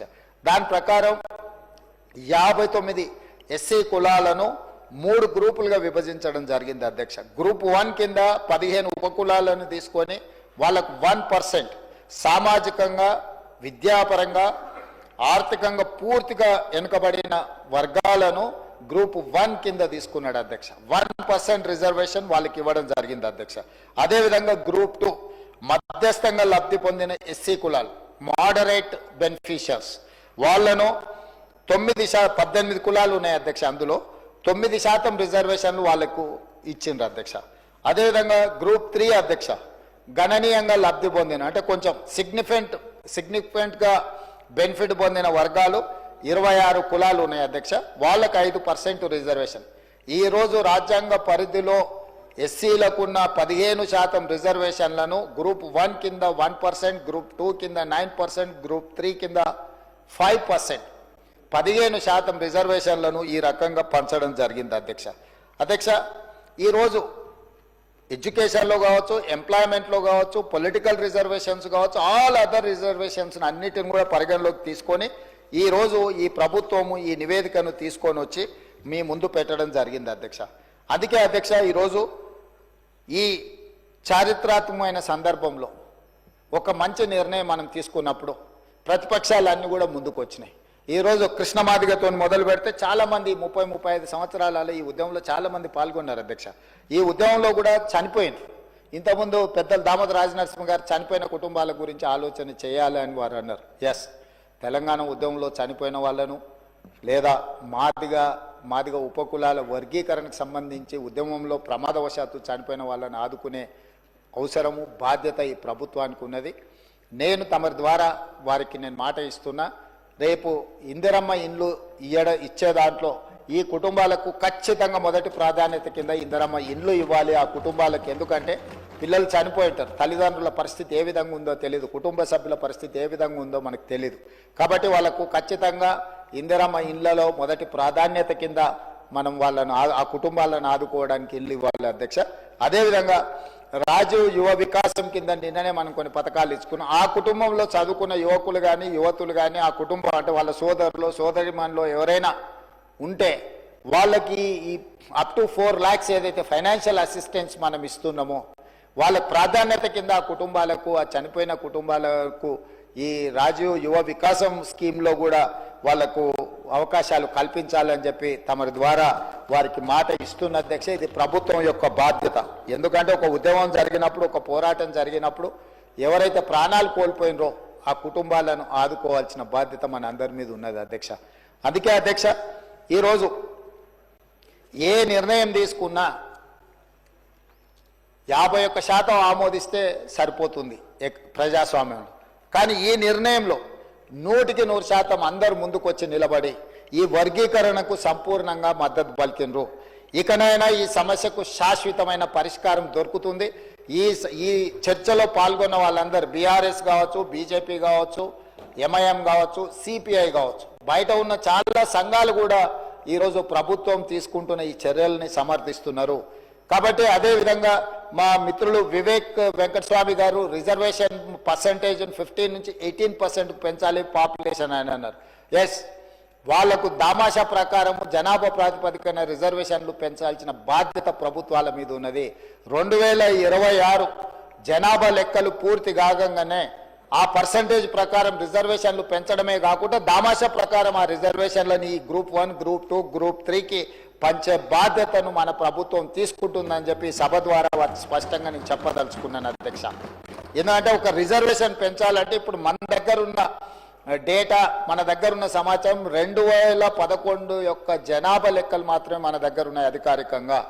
ఆ తర్వాత జనాభా లెక్కలు జరగలేదు కాబట్టి రిజర్వేషన్లు పెంచడానికి ఒక సహేతుకమైన విధానం ఉండాలి. ఇప్పుడు కేంద్ర ప్రభుత్వం తిరిగి జనాభా లెక్కలు మళ్ళీ మొదలు పెడుతుంది. 2020లో నాకు తెలిసి ఆ జనాభా లెక్కలు మొత్తం తేల్తాయి. ఆ జనాభా లెక్కల ప్రకారము ఎస్సీ రిజర్వేషన్లను కూడా పెంచుతుంది ఈ ప్రభుత్వము. ఈ ప్రభుత్వానికి స్పష్టమైన విధానం ఉన్నది. చట్టపరంగా ఎలాంటి చిక్కులు లేకుండా ఎస్సీలకు కానీ ఎస్టీలకు కానీ వాళ్ళకి పెంచాల్సిన రిజర్వేషన్లను ఏ విధంగా పెంచి రిజర్వేషన్లు పెంచడం, సహేతుకబద్ధంగా వాళ్లకు పంచడం అనేది ఈ ప్రభుత్వం తీసుకుంటుంది. కాబట్టి ఈరోజు నేను ఈ జాతులకు నేను మాట ఇస్తున్నా, ఈ ప్రభుత్వం ఇందిరమ్మ రాజ్యంలో మీకు అన్యాయం జరగదు. గతంలో ఏదైనా అన్యాయం జరిగినా కూడా దాన్ని సరిదిద్ది భవిష్యత్తులో మీకు మేలు జరిగే విధంగా ఈ ప్రభుత్వం కార్యాచరణను తీసుకుంటుంది. అమలు చేసే విధానంలో కూడా పారదర్శకత పాటిస్తాము. ప్రతిపక్షాలను అన్నిటిని కూడా కలుపుకొని ఇట్లాంటి విషయాలలో బేసిజాలకు పోకుండా అందరినీ సంప్రదించి అందరి అభిప్రాయం తీసుకొని ముందుకెళ్లే విధానాన్ని మా ప్రభుత్వము అవలంబిస్తుంది. ఈరోజు సహకరించిన ప్రతిపక్షాలకు అందరికీ, సభలో చర్చలో పాల్గొన్న సభ్యులందరిని కూడా మరొకసారి మనస్ఫూర్తిగా అభినందిస్తూ ఈ బిల్లును ఏకగ్రీవంగా ఆమోదించినందుకు తమరికి సభ్యులందరికీ కూడా మనస్ఫూర్తిగా కృతజ్ఞతలు తెలియజేస్తూ సెలవు తీసుకుంటున్నాను అధ్యక్ష. మంత్రి గారు. స్పీకర్ సార్, చాలా డీటెయిల్గా మా నాయకుడు, సభానాయకుడు, రాష్ట్ర ముఖ్యమంత్రి గారు ఈ బిల్ యొక్క ప్రాముఖ్యత, చరిత్ర, వారికి ఉన్న అనుబంధము, రాబోయే కాలంలో ఏ రకంగా నిర్ణయాలు తీసుకోవాలి, ప్రధానంగా గౌరవ సభ్యులందరూ కూడా కొన్ని అంశాలను ఎవరెత్తారు. గౌరవ ఉత్తమ్ కుమార్ రెడ్డి గారు కానీ, లక్ష్మణ్ గారు, ప్రత్యేకంగా వివేక్ గారు అడిగారు 18% రిజర్వేషన్ పెంచాలి, ప్రపోర్షనేట్ టు ద పాపులేషన్ అని చెప్పి, దానికి తోడి కార్పొరేషన్లకు డబ్బు కేటాయించాలని చెప్పి, అట్లనే పెద్దలు కడియం శ్రీహరి గారు, పాయల శంకర్ గారు, ఇలా తర్వాత మస్జిద్ హుసేన్ గారు, సాంబశివరావు గారు, వేముల వీరేశం గారు, నాగరాజు గారు, శామ్యుల్ గారు, సత్యనారాయణ గారు, ప్రశాంత్ రెడ్డి గారు, తర్వాత లక్ష్మీకాంత్ గారు, యాదయ్య గారు. ముందు గౌరవ సభ్యులకు, అన్ని పార్టీలకు నా హృదయపూర్వక ధన్యవాదాలు. అందరు ఈ బిల్ని స్వాగతించారు. అంటే ప్రాక్టికల్గా ఉన్న ఇబ్బందులు, కష్టాలు, చరిత్ర అన్నీ మీకు అర్థమైనది. It's a very welcome gesture. It is a sign where everybody should live with self-respect and be given opportunities. అధ్యక్ష, నేను ఒక్కటే చెప్పదలుచుకున్నాను. కులాల మార్పు అనేది ఈ వర్గం ఆ వర్గం అనేది కమిషన్ డిసైడ్ చేసింది. The decision was based on empirical data and the entire commission report is based on the essence of supreme court judgment. ఎందుకంటే రేపు పొద్దున మళ్ళీ ఎవరు కోర్టుకు పోయినా మేము నిలదొక్కుకోవాలి. అందుగురించి ఏ ఒక్క జాగాలో 100% ఒక్క పదమే కానీ ఒక పర్సెంటేజ్ కానీ వేరియేషన్ లేకుండా 100% యాజ్ ఇట్ ఈస్గా రిపోర్ట్ని ఈ సభకు సబ్మిట్ చేయడం జరిగింది అధ్యక్ష. ఇంకొక అంశం ఏంటి అంటే, మనం ఒక్కటి అర్థం చేసుకోవాలి. 52 లక్షల పైచిలకు జనాభా ఉంటే 52 లక్షల మందిని మనం ఈ కమిషన్ డిస్టర్బ్ చేసిందో లేదా ఏలోనో బీలోనో సీలోనో అనేది కాదు. ఇక్కడ 50 లక్షల మంది 33 కులాలు యథావిధంగా ఆ గ్రూపులలో కొనసాగుతున్నాయి. రెండవది, కేవలం 1,78,000 పైచులకు 24 పాత కులాలు, కొత్తగా 2002లో వచ్చిన 2 కొత్త కులాలు, యాటల, ఒల్వన్, ఈ 2 కలిపితే 265 జనాభా. ఇవన్నీ కలిపి 26 కులాలకు సంబంధించి ఈ వర్గీకరణ యథార్థంగా జరిగింది. అందులో ప్రిన్సిపల్ ఏముంది అంటే బ్యాక్వర్డ్, ఇంటర్సేఫ్ బ్యాక్వర్డ్నెస్ అంటే ఎంత బ్యాక్వర్డ్, ఎంత వెనుకంజలు ఉన్నారో వాళ్ళకి ప్రిఫరెన్షియల్ ట్రీట్మెంట్ ఇవ్వాలి. ఇప్పుడు గ్రూప్ ఏ తీసుకుంటే మీరు టోటల్ జనాభా 15 కులాలు 1,71,000 మంది ఉంటే వాళ్ళకి వాస్తవంగా 0.5% రిజర్వేషన్ రావాలి. కానీ commission because of the backwardness additional 0.5% has been given to that group. అంటే దీన్ని బట్టి మనకు అర్థమేమవుతుందంటే supreme court has given a direction in it judgment that preferential treatment should be given to the most disadvantages groups amongst the schedule caste. This is the basic principle on which the commission has recommended to the government. In total government has accepted. కనుక మీ అందరు ఈరోజు గౌరవ సభ్యులు, రాజకీయ పార్టీలు, ప్రజాప్రతినిధులు అందరూ కూడా ఇంత చక్కగా మమ్మల్ని అందరికీ ఈ బిల్లుకు ఆదరించి ఆమోదం పొందుతున్నందుకు సంతోషంగా ఉంది అధ్యక్ష. నాకు కూడా అంటే ఇంతకుముందే చెప్పాను, నేను ముఖ్యమంత్రి గారు ధన్యవాదాలు తెలియజేశాను. ఎందుకంటే ఇదే సభలో ఇప్పుడు మాకు సహచర శ్రీధర్ గారు మంత్రిగా ఉండే, ఆనాడు సబ్ ప్లాన్కు చైర్మన్గా, ఆనాడు సబ్ ప్లాన్ కూడా తీసుకుని తమరు కూడా మంత్రిగా ఉండే ఆ రోజు మా ఎంబడి. అదే రకంగా తెలంగాణ వాదన కూడా హైకమాండ్లో సోనియా గాంధీ గారు, మన్మోహన్ సింగ్ కూడా తెలంగాణ వాదన వినిపించే అవకాశం కూడా లభించింది. ఈరోజు మా ముఖ్యమంత్రి గారు నాకు ఒక అవకాశం ఇచ్చారు, ఈ బిల్ ప్రవేశపెట్టాలి, దీనిపైన కో చైర్మన్గా పోస్ట్ ఇచ్చి అధ్యయనం చేయమని చెప్పి ఆ కమిటీ రిపోర్ట్ ఆధారంగా అన్ని అవకాశాలతో ఈరోజు ఇది నా అదృష్టంగా భావిస్తాను. కానీ ఒక్కటి మాత్రం యథార్థం, వాస్తవం. This bill is meant for social justice. This is not against any community, discriminating any community, belittling any community. We believe in social justice and it is brotherlyhood. అందరం కలిసి ఉండాలి, అందరం బాగుండాలి, అందులో మనం ఉండాలి. కానీ ఇవి ద్వేషాలు ఇలాంటివి ఎక్కడ లేకుండా ఇట్స్ ఒక వాటా బ్యాక్వర్డ్నెస్, దాని ఆధారంగా ఓ నిర్ణయం తీసుకుంది సుప్రీంకోర్టు. ఆ సుప్రీంకోర్టు నిర్ణయాన్ని కాంగ్రెస్ పార్టీ కానీ మా నాయకుడు ముఖ్యమంత్రి గారు దాన్ని అమలు చేస్తుండు. దాని అందరూ కూడా మీ ద్వారా సభ ఆమోదిస్తుందని చెప్పి విశ్వసిస్తూనే సెలవు తీసుకుంటారు. The question is that the Telangana scheduled caste rationalization reservation bill 2025. Those who are for the motion, please say ayes. Those who are against, please say no. Ayes have it, ayes have it. The motion is carried and the bill is considered. I shall now put the clauses to vote. There are no amendments to clauses 2 to 8, clause 1 enacting formula and long title. They are before the House. The question is that those who are for the clause 2 to 8, clause 1 enacting formula and long title, please say ayes. Those who are against, please say no. Ayes have it, ayes have it. Clause 2 and 2 to 8, clause 1 enacting formula, long title do stand part of the bill. I shall now request the Minister for Health and Medical to move the motion for the passing the bill. Honorable Speaker, sir, I beg to move that the bill be passed. Motion moved. The question is that the bill is passed. Those who are for the motion, please say ayes. Those who are against, please say no. Ayes have it, ayes have it. The motion is carried and the bill is passed.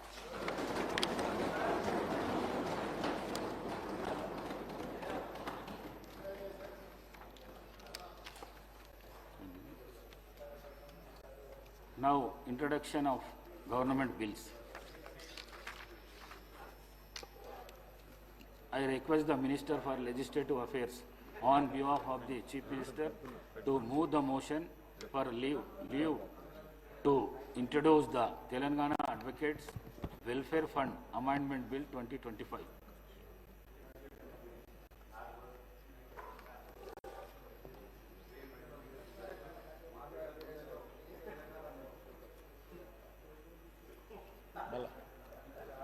Chale please చేస్తాడు. Honorable Speaker, sir, on behalf of Honorable Chief Minister, I beg to move for leave to introduce the Telangana Advocate Welfare Fund Amendment Bill 2025. Motion moved. The question is that Telangana Advocates Welfare Fund Amendment Bill 2025 to be introduced. Those who are for the motion, please say ayes. Those who are against, please say no. Ayes have it, ayes have it. The motion is carried. The bill is introduced. I request the Minister for Legislative Affairs on behalf of the Chief Minister to move the motion leave to introduce the Telangana Advocates Clerks Welfare Fund Amendment Bill 2025. Honorable Speaker, sir, on behalf of Honorable Chief Minister, I beg to move for leave to introduce the Telangana Advocates Clerks Welfare Fund Amendment Bill 2025. Motion moved. The question is that the Telangana Advocates Clerks Welfare Fund Amendment Bill 2025 to be introduced. Those who are for the motion, please say ayes. Those who are against, please say no. Ayes have it, ayes have it. The motion is carried. The bill is introduced.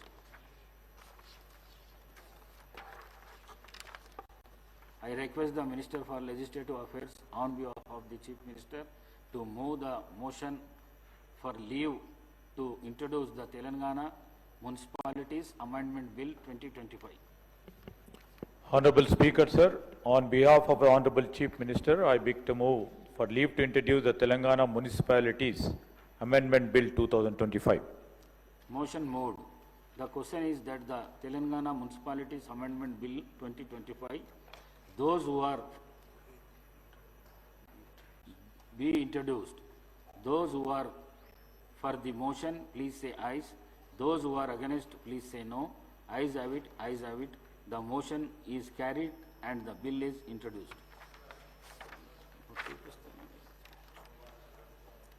I request the Minister for Panchayat Raj to move the motion for leave to introduce the Telangana Panchayat Raj Amendment Bill 2025.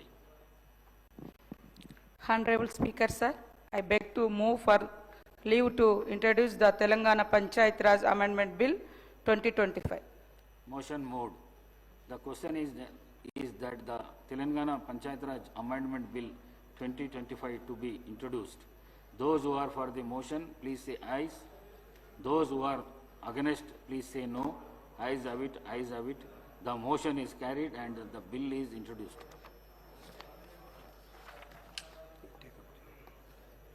The Telangana Charitable and Hindu Religious Institutions.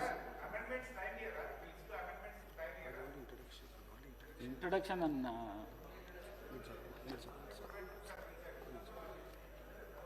Institutions and Endowments Amendment Bill 2025. I request the Minister for Endowments to move the motion for taking into consideration of the Telangana Charitable and Hindu Religion Institutions and Endowments Amendment Bill 2025.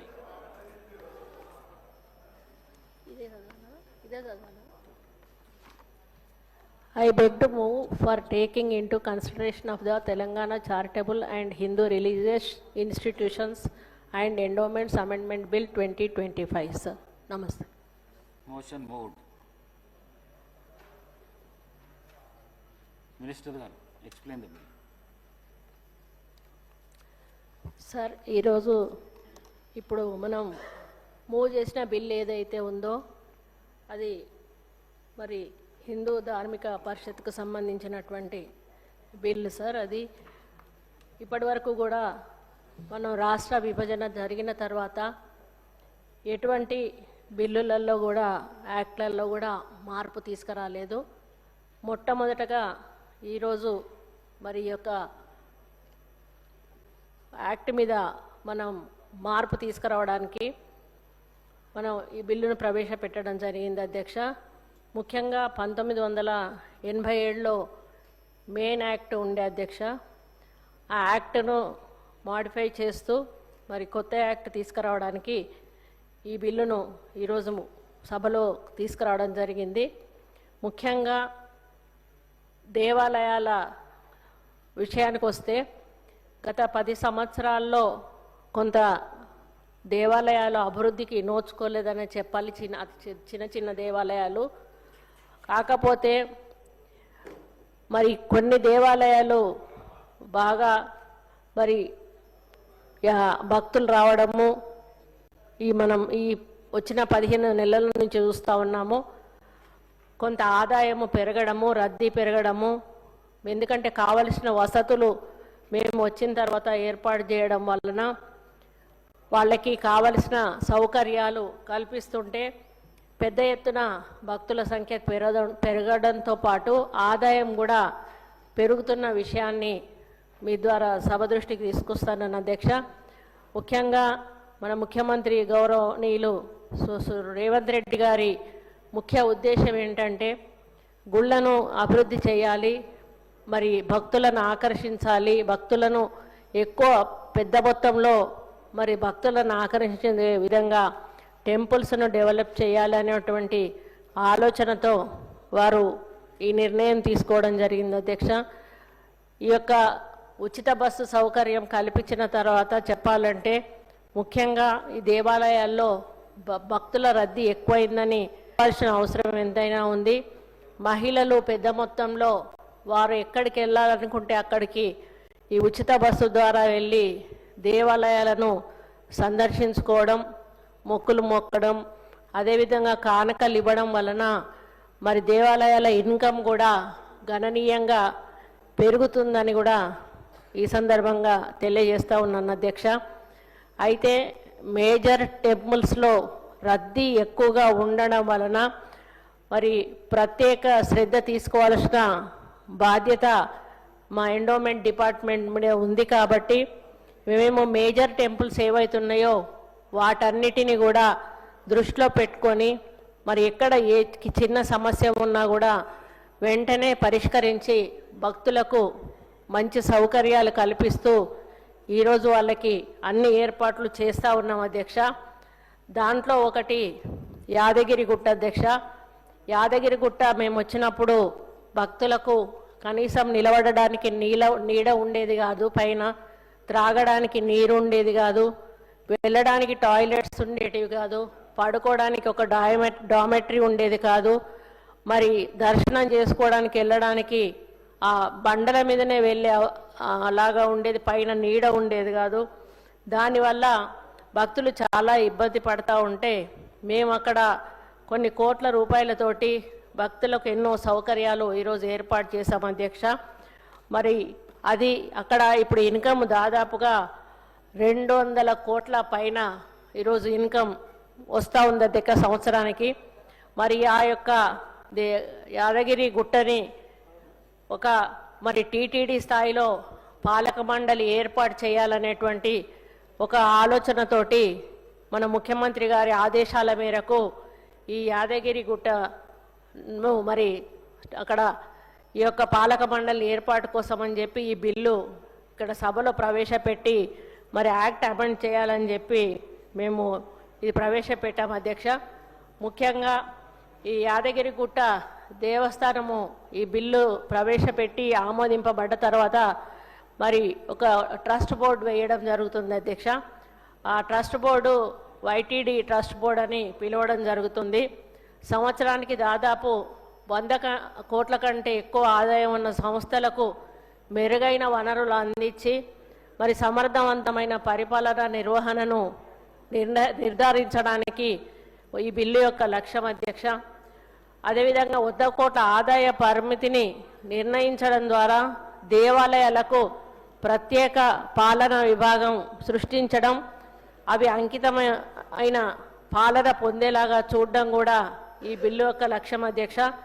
సమగ్ర అభివృద్ధికి వనరులు సమర్థవంతంగా సమీకరించగల స్పష్టమైన దృష్టి కలిగి chairman నేతృత్వంలో వివిధ అనుభవజ్ఞులైన మరియు అంకితభావంతో కూడిన ట్రస్టీలను నియమించడం కూడా ఈ బిల్లు ప్రభుత్వానికి వీలు కల్పిస్తుంది అధ్యక్ష. మరి యాదగిరి గుట్టలోని శ్రీ లక్ష్మీ నరసింహస్వామి దేవస్థానము ఒక ప్రధాన తీర్థయాత్ర స్థలం అధ్యక్ష.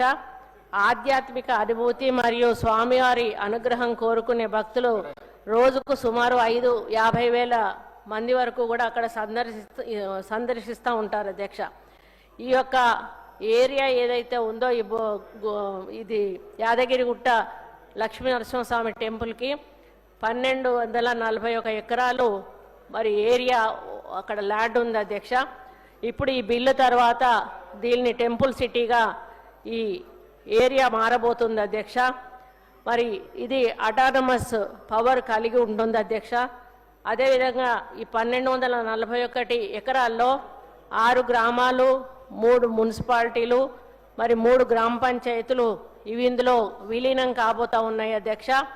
వీటిని పంచాయతీరాజ్ యాక్ట్ ఏ విధంగా ఉంటుందో అదే యాక్ట్ అది ఇక్కడ వర్తిస్తుంది అధ్యక్ష పరిపాలన విషయంలో.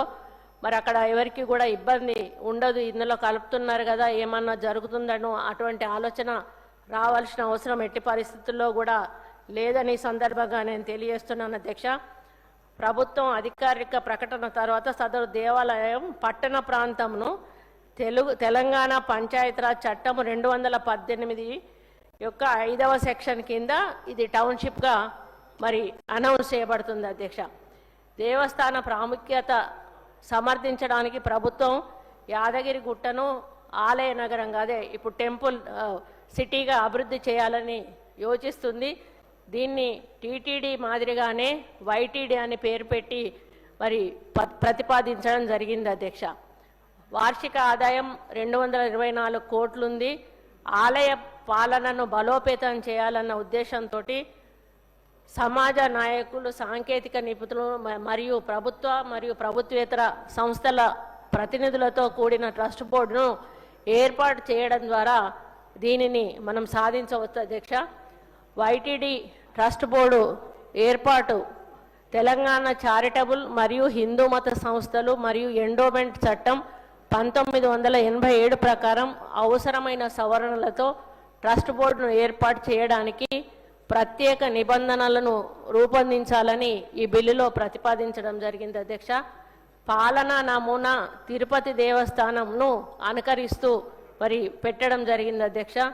ఎండోమెంట్స్ చట్టం 30/87లోని సెక్షన్ 20 ప్రకారము ట్రస్టీ కూడా ఒక వ్యవస్థాపకుడు, ట్రస్టీల బోర్డుకు చైర్మన్గా ఉంటాడని మరి ఇందులో తెలియజేయడం జరుగుతుంది అధ్యక్ష.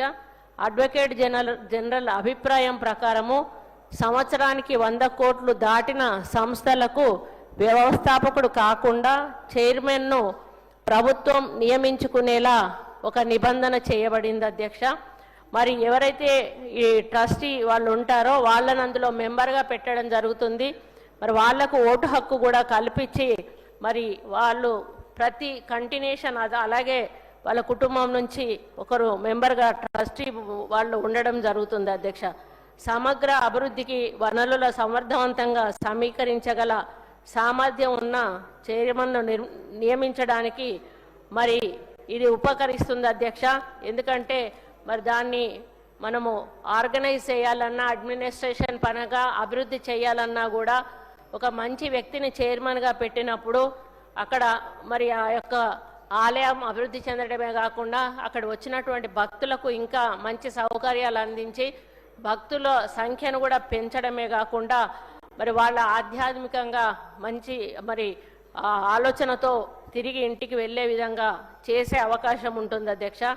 మరి ఆదాయ పరిమితిని పేర్కొంటూ ఎండోమెంట్స్ చట్టంలోని సెక్షన్ 15కి తగిన సవరణ కూడా ప్రతిపాదించబడింది.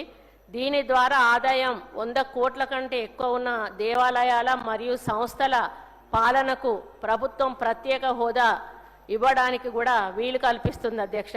అంటే 100 కోట్లు దాటిన దాన్ని కూడా ఈ యొక్క యాక్ట్ కిందకి వచ్చేస్తుంది ఆటోమేటిక్గా అధ్యక్ష.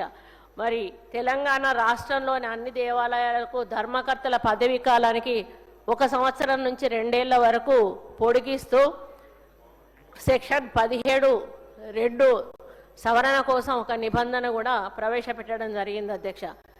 యాదగిరి గుట్ట దేవస్థానం వైటీడీకి ప్రత్యేక నిబంధనలు చేస్తూ చట్టంలో కొత్త అధ్యాయం 14 నందు చూపించబడింది అధ్యక్ష.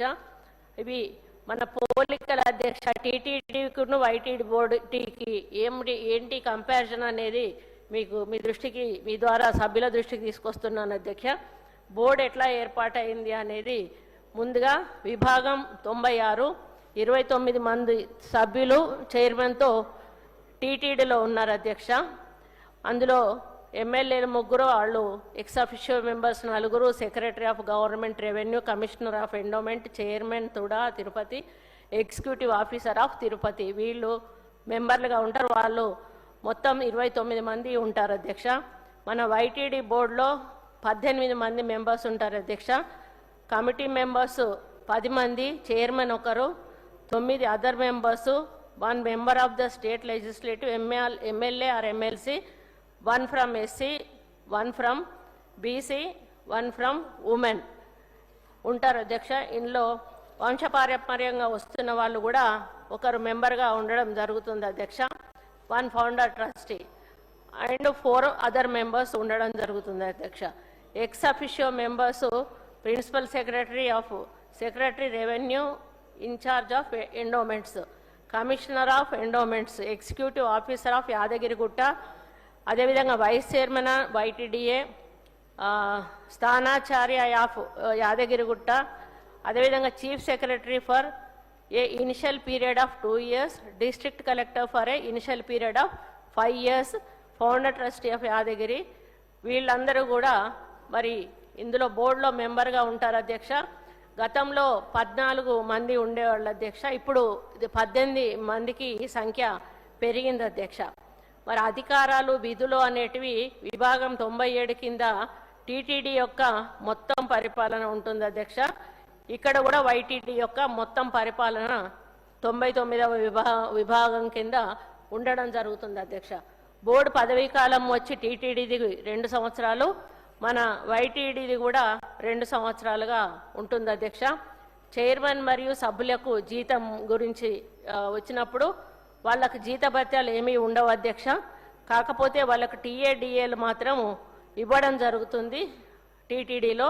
అదేవిధంగా మన దగ్గర కూడా సభ్యులకు ఓన్లీ టీఏడిఏలు మాత్రమే ఇవ్వడం జరుగుతుంది తప్పితే వాళ్ళకు ఎటువంటి మరి జీతాలు కానీ ఇవ్వడము జరగదు అధ్యక్ష. మరి అదేవిధంగా పౌర పరిపాలన టీటీడీ బోర్డులో ప్రభుత్వం కాలానుగుణంగా పౌర పరిపాలన కోసం తిరుమల కొండల ప్రాంతంలో పరిమితులను తెలియజేయవచ్చు. కార్యనిర్వాహక అధికారి టీటీడీ ప్రాంగణంలో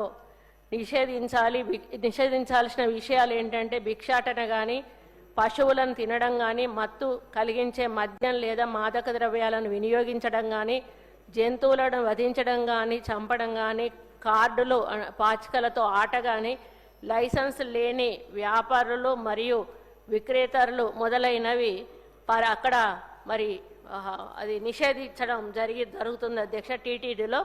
అదే పద్ధతిలో వైటీడీ బోర్డులో కూడా సేమ్ అవే మరి ఇక్కడ మనం ఇంప్లిమెంట్ చేయడం జరుగుతుంది అధ్యక్ష. మరియు పంచాయతీరాజ్ చట్టం కింద అవసరమైన నిబంధనలను రూపొందించబడతాయి, ఇంకేమన్నా అవసరం ఉంటే అని చెప్పి ఈ సందర్భంగా మీ ద్వారా తెలియజేస్తా ఉన్నాను అధ్యక్ష. అదేవిధంగా విద్యా సంస్థల అధ్యక్ష, టీటీడీ బోర్డు విద్యను నిర్వహిస్తుంది అధ్యక్ష. అట్లాగే వైటీడీ బోర్డు కూడా ప్రభుత్వ ఆదేశాల ప్రకారం విద్యా సంస్థలను స్థాపించవచ్చు, స్వాధీనం చేసుకోవచ్చు మరియు నిర్వహించవచ్చు అనే విషయాన్ని కూడా మరి ఈ సందర్భంగా నేను మీ దృష్టికి తీసుకొస్తా ఉన్నాను అధ్యక్ష. మరి అదేవిధంగా విద్యా సంస్థలు విద్యా బోర్డును మరి టీటీడీ నిర్వహిస్తుంది. మనం ఇంకా అవసరం అనుకుంటే ఏది మన పిల్లలకు చదువులకు సంబంధించిన వేద పాఠశాలలు కానీ అక్కడ ఏమైనా కూడా మన భక్తులకు అంటే ఆధ్యాత్మికానికి సంబంధించిన ఏ ఇన్స్టిట్యూట్ అయినా కూడా మనం అక్కడ పెట్టుకోవచ్చు అధ్యక్ష, వాటిని మెయింటైన్ చేయవచ్చు. దాని ద్వారా కూడా మరి అక్కడ ఒక ప్రశాంతమైన వాతావరణంలో వాళ్ళకు విద్య కానీ మరి లేకపోతే అదేవిధంగా ఈ యొక్క మరి వేదాలు కానీ ఇట్లాంటివి నేర్పించి ఎంతోమంది మరి అక్కడ అర్చకులను మనము మరి తయారు చేయడానికి అవకాశం ఉంది అని ఈ సందర్భంగా నేను తెలియజేస్తున్నాను అధ్యక్ష. మరి అదేవిధంగా బడ్జెట్ ఆమోదం అనేది ప్రభుత్వం ద్వారా జరుగుతుంది అధ్యక్ష. ఇక్కడ కూడా అదేవిధంగా ప్రభుత్వం ద్వారానే వైటీడీకి మరి బడ్జెట్ ఆమోదం జరుగుతుంది. మరి ఇతర సంస్థలకు ప్రతిపాదిత కేటాయింపుల దరఖాస్తులు ఏమైనా ఉన్నాయనంటే టీటీడీ వాళ్ళు ఏం పేర్కొనబడలేదు అధ్యక్ష వాళ్ళ దగ్గర. మన దగ్గర మాత్రం సంవత్సరానికి 100 కోట్లు దాటిన ఆదాయం ఉన్న ఏదైనా దేవస్థానం లేదా చారిటబుల్ ఎండోమెంట్ కోసం ట్రస్టీ బోర్డు ఏర్పాటునకు దరఖాస్తు చేసుకోవడానికి నిబంధనలు ఇవ్వడం జరిగింది అధ్యక్ష. మరి అదేవిధంగా కార్యనిర్వాహక అధికారి ఒక జిల్లా కలెక్టర్ పదవిని మరి ఎవరు నిర్వహిస్తున్నారో లేదా నిర్వహించారో విభాగం 107 కింద ఇది మరి టీటీడీ బోర్డు కింద ఉంది అధ్యక్ష.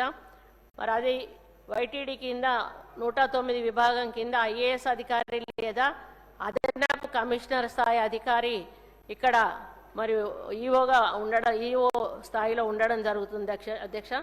విధుల నిర్వహణ నిధులు బోర్డుచే నిర్వహించబడతాయి. ఆలయం, విద్యా సంస్థలు, హిందూ మత ప్రచారం, వేదాల అధ్యయనం, అర్చకుల శిక్షణ, సత్రాల నిర్మాణం, ఆసుపత్రుల స్థాపన మరియు నిర్వహణ, రోడ్ల నిర్మాణం మరియు నిర్వహణ మొదలైనవి టీటీడీ బోర్డు విభాగంలో చేపడుతున్నారు. అలాగనే మనం కూడా అవన్నీ కూడా తీసుకోవడానికి మరి ఇందులో బిల్లులో ప్రవేశపెడుతూ మరి ఇంకా గోశాలలు కూడా దీంట్లో తీసుకోవాలనేది మేము ప్రవేశపెట్టడం జరిగింది అధ్యక్ష. మరి నిర్వహణ కోసం హిందూ ధర్మ ప్రచార పరిషత్ అంటే దాన్ని ప్రచారం కోసం మరి నిర్వహణ కోసం ప్రతి సంవత్సరం కూడా 1,00,000 రూపాయలు ఇక్కడి నుంచి కేటాయింపు జరుగుతుంది అధ్యక్ష. హిందూ ధర్మాన్ని ప్రోత్సహించడం మరియు ప్రచారం చేయడం, హిందూ ధర్మంలో బోధనలు అందించడానికి సంస్థలను స్థాపించడం మరియు నిర్వహించడం దీని లక్ష్యం. ఇది 112 విభాగం కింద టీటీ బోర్డులో ఇప్పుడు ఇది ప్రజెంట్ ఉందా అధ్యక్ష. దాన్నే మనము నిర్వహణ కోసం ప్రతి సంవత్సరము 1 కోటి రూపాయలు కేటాయించి హిందూ ధర్మాన్ని ప్రోత్సహించడం మరియు ప్రచారం చేయడం మరియు హిందూ ధర్మంలో బోధనలు అందించడానికి సంస్థలను స్థాపించడం మరియు నిర్వహించడం ఇది విభాగం 113 కింద మనం కూడా మరి ఇది చేపట్టడం జరుగుతూ ఉంది అధ్యక్ష. మరి అదేవిధంగా ఈ బిల్లు యొక్క లక్ష్యం ఏంటి అధ్యక్ష అంటే యాదగిరిగుట్ట దేవస్థానం యొక్క నిర్మాణాత్మక పరిపాలనను మరియు సమర్థవంతమైన నిర్వహణను నిర్ధారించడం, పాలన, మౌలిక సదుపాయాలు మరియు మతపరమైన ప్రచారాన్ని మెరుగుపరచడం, అదేవిధంగా తిరుపతి మాదిరిగానే యాదగిరి గుట్టను ఒక ప్రధాన ఆధ్యాత్మిక మరియు సాంస్కృతిక కేంద్రంగా ఉంచడం ఇది మరి ఈ యొక్క బిల్లు యొక్క లక్ష్యం అధ్యక్ష. మరి దీంతో పాటుగా రాష్ట్రం విడిపోయిన తర్వాత మొట్టమొదటిసారి మనం ఈ అమెండ్మెంట్ అనేది తీసుకొస్తున్నాం అధ్యక్ష. ఇప్పటి వరకు ఉమ్మడి రాష్ట్రంలో ఉన్న యాక్ట్లే నడుస్తూ ఉన్నాయి తప్పితే ఎక్కడ ఏ యాక్ట్ కూడా ఇప్పటి వరకు మనం చేంజ్ చేయలేదు అధ్యక్ష. మొదటిసారిగా ఇది మనం చేసుకోవడం జరుగుతుంది అధ్యక్ష. ఎందుకంటే ఇక్కడ ఉన్నటువంటి అవసరాలను బట్టి భక్తుల రద్దీని బట్టి మరి మనకు గుడికి వస్తున్నటువంటి ఆదాయాన్ని బట్టి మరి తప్పకుండా ఈ మార్పు చేర్చుకోవాల్సిన అవసరం వచ్చింది. కాబట్టి మన గౌరవ ముఖ్యమంత్రి గారి ఆదేశాల మేరకు మరి ఈ నిర్ణయం తీసుకొని ఈ బిల్లును మనం ఇక్కడికి తీసుకురావడం జరిగింది అధ్యక్ష. రాబోయే రోజుల్లో ఇదే కోవ కింద మరి వేములవాడ, కొండగట్టు ఇంకా రాను రాను ఆదాయం పెరిగిన కొద్దీ ఇంకా కొన్ని టెంపుల్స్ కూడా తప్పకుండా ఈ యాక్ట్ కిందికి ఆటోమేటిక్గా యాడ్ అయిపోతాయని చెప్పి ఈ సందర్భంగా నేను విన్నవించుకుంటా ఉన్నాను అధ్యక్ష. ఆదాయంలో మరి ఒక కొత్త క్లాసిఫికేషన్ ఇంప్రూవ్ చేసి ఇన్ఫ్రాస్ట్రక్చర్స్ కూడా మరి డెవలప్ చేయడానికి తీసుకొస్తున్నాం అధ్యక్ష. 100 కోట్ల కంటే ఎక్కువ ఆదాయం ఉన్నందున కొత్త క్లాసిఫికేషన్ ఇస్తూ బిల్లులో యాడ్ చేస్తున్నాం అధ్యక్ష. మరి అదేవిధంగా అంతకుముందు మెంబర్స్ కూడా ఎంతమంది ఉంటారో చెప్పడం జరిగింది అధ్యక్ష. ఫౌండర్ ట్రస్టీ గురించి కూడా అందులో ఉంటారు అని చెప్పి కూడా చెప్పడం జరిగింది అధ్యక్ష. మరి క్లాసిఫికేషన్స్ విషయానికి వచ్చినప్పుడు క్లాసిఫికేషన్ ఆఫ్ టెంపుల్స్లో 6A టెంపుల్స్ అంటే 25 లక్షలు అంతకంటే ఎక్కువ ఆదాయం ఉంటాయి అధ్యక్ష. 6B టెంపుల్స్ అంటే 2 లక్షల నుండి 25 లక్షల లోపు ఆదాయం ఉన్నవి ఉంటాయి. 6C టెంపుల్స్ అంటే 2 లక్షల ఆదాయం లోపు ఉన్నవన్నీ కూడా 6C టెంపుల్స్ కింద వస్తాయి. 6D అంటే మఠాలు అటువంటివి 6D దాని కింద వస్తాయి అధ్యక్ష. మరి ప్రజెంట్ క్లాసిఫికేషన్లో మనం ఒక చిన్న మార్పు చేయడం జరిగింది అధ్యక్ష. ఏదైతే 100 కోట్ల కంటే ఎక్కువ ఉన్న టెంపుల్స్ ఉన్నాయో అది 6Aలో అది ఒకటి ఉంటుంది. 1 కోటి నుండి 100 కోట్ల వరకు ఉన్న టెంపుల్స్ ఉంటాయి. 25 లక్షల నుండి 1 కోటి రూపాయల వరకు ఉన్న టెంపుల్స్ ఈ 3 కూడా 6A కింద మరి వస్తాయి అధ్యక్ష. మరి అదేవిధంగా మేము క్లాసిఫికేషన్ కూడా మరి రెక్టిఫై చేస్తూ ఉన్నాము.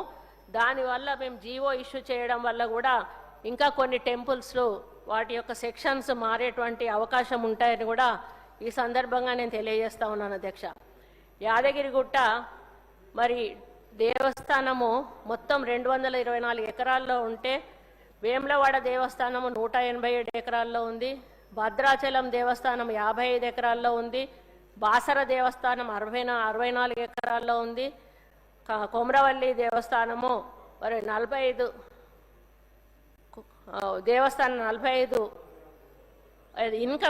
ఇన్కమ్ అధ్యక్ష. ఇది మర్చిపోయి యాదగిరి గుట్టకి 224 కోట్లు, వేములవాడకి 187 కోట్లు, భద్రాచలంకి 55 కోట్లు, బాసర దేవస్థానానికి 64 కోట్లు, కొమరవెల్లి దేవస్థానానికి 45 కోట్ల ఇన్కము, కొండగట్టు దేవస్థానానికి 26 కోట్లు, గణేష్ టెంపుల్కి 6 కోట్లు. ఈ విధంగా ఇప్పుడు ఇన్కమ్ వస్తూ ఉంది అధ్యక్ష. రాను రాను ఇన్కమ్ పెరిగిన కొద్దీ వాటి యొక్క మరి క్లాసిఫికేషన్ కూడా మరి చేంజ్ అయ్యేటువంటి అవకాశం ఉంటుంది అధ్యక్ష. మరి details of founder trustee in the department అధ్యక్ష. రీజనల్ జాయింట్ కమిషనర్ క్యాడర్ వాళ్ళు యాదగిరిగుట్టలో ఉంటారు అధ్యక్ష. డిప్యూటీ కమిషనర్ క్యాడర్ వాళ్ళు బాసరగుట్టలో ఉంటారు. అసిస్టెంట్ కమిషనర్ క్యాడర్ వాళ్ళు 9 మంది మరి వాళ్ళు వివిధ దేవాలయాల్లో వివోలుగా ఉంటారు.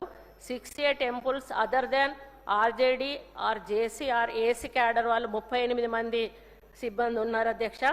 అదర్ టెంపుల్స్లో 170 మెంబర్స్ ఉన్నారు. మొత్తం కలిపి 219 మంది అన్ని గుళ్లను ఈరోజు చూసుకోవడం జరుగుతూ ఉంది అధ్యక్ష. మరి మొత్తం మనకు ఉన్న హిందూ దేవాలయాలు దాదాపు 12,434 దేవాలయాలు ఉన్నాయి అధ్యక్ష. అందులో 6A కింద 156, 6B కింద 397, 6C కింద 11,780 దేవాలయాలు, 6D మట్స్ ఇర్రెస్పెక్టివ్ ఆఫ్ ఇన్కమ్ మనకు వీటి ఇన్కమ్తో సంబంధం ఉండదు అధ్యక్ష. ఇవి 101 ఇవన్నీ కలిపి 12,434 టెంపుల్స్ మనం ఇప్పుడు ఈరోజు మన తెలంగాణలో ఉన్నాయని తెలియజేస్తా ఉన్నాను అధ్యక్ష. మరి అదేవిధంగా ట్రస్ట్ బోర్డ్స్ ఎట్లా ఏర్పాటు చేస్తారంటే temple trust boards are constituted by the competent authorities. Rule 15 of Endowments Act. The term of trustee board shall be 1 year from the date of the oath of office signed secretary. Details are as follows Adhyaksha. Income limits of institutions 1 కోటి and above ఉన్న వాటికి 14 మంది board members ఉంటారు అధ్యక్ష. Appointing authority government ఉంటుంది అధ్యక్ష. మరి 56 institutions అట్లాంటివి ఉన్నాయి అధ్యక్ష.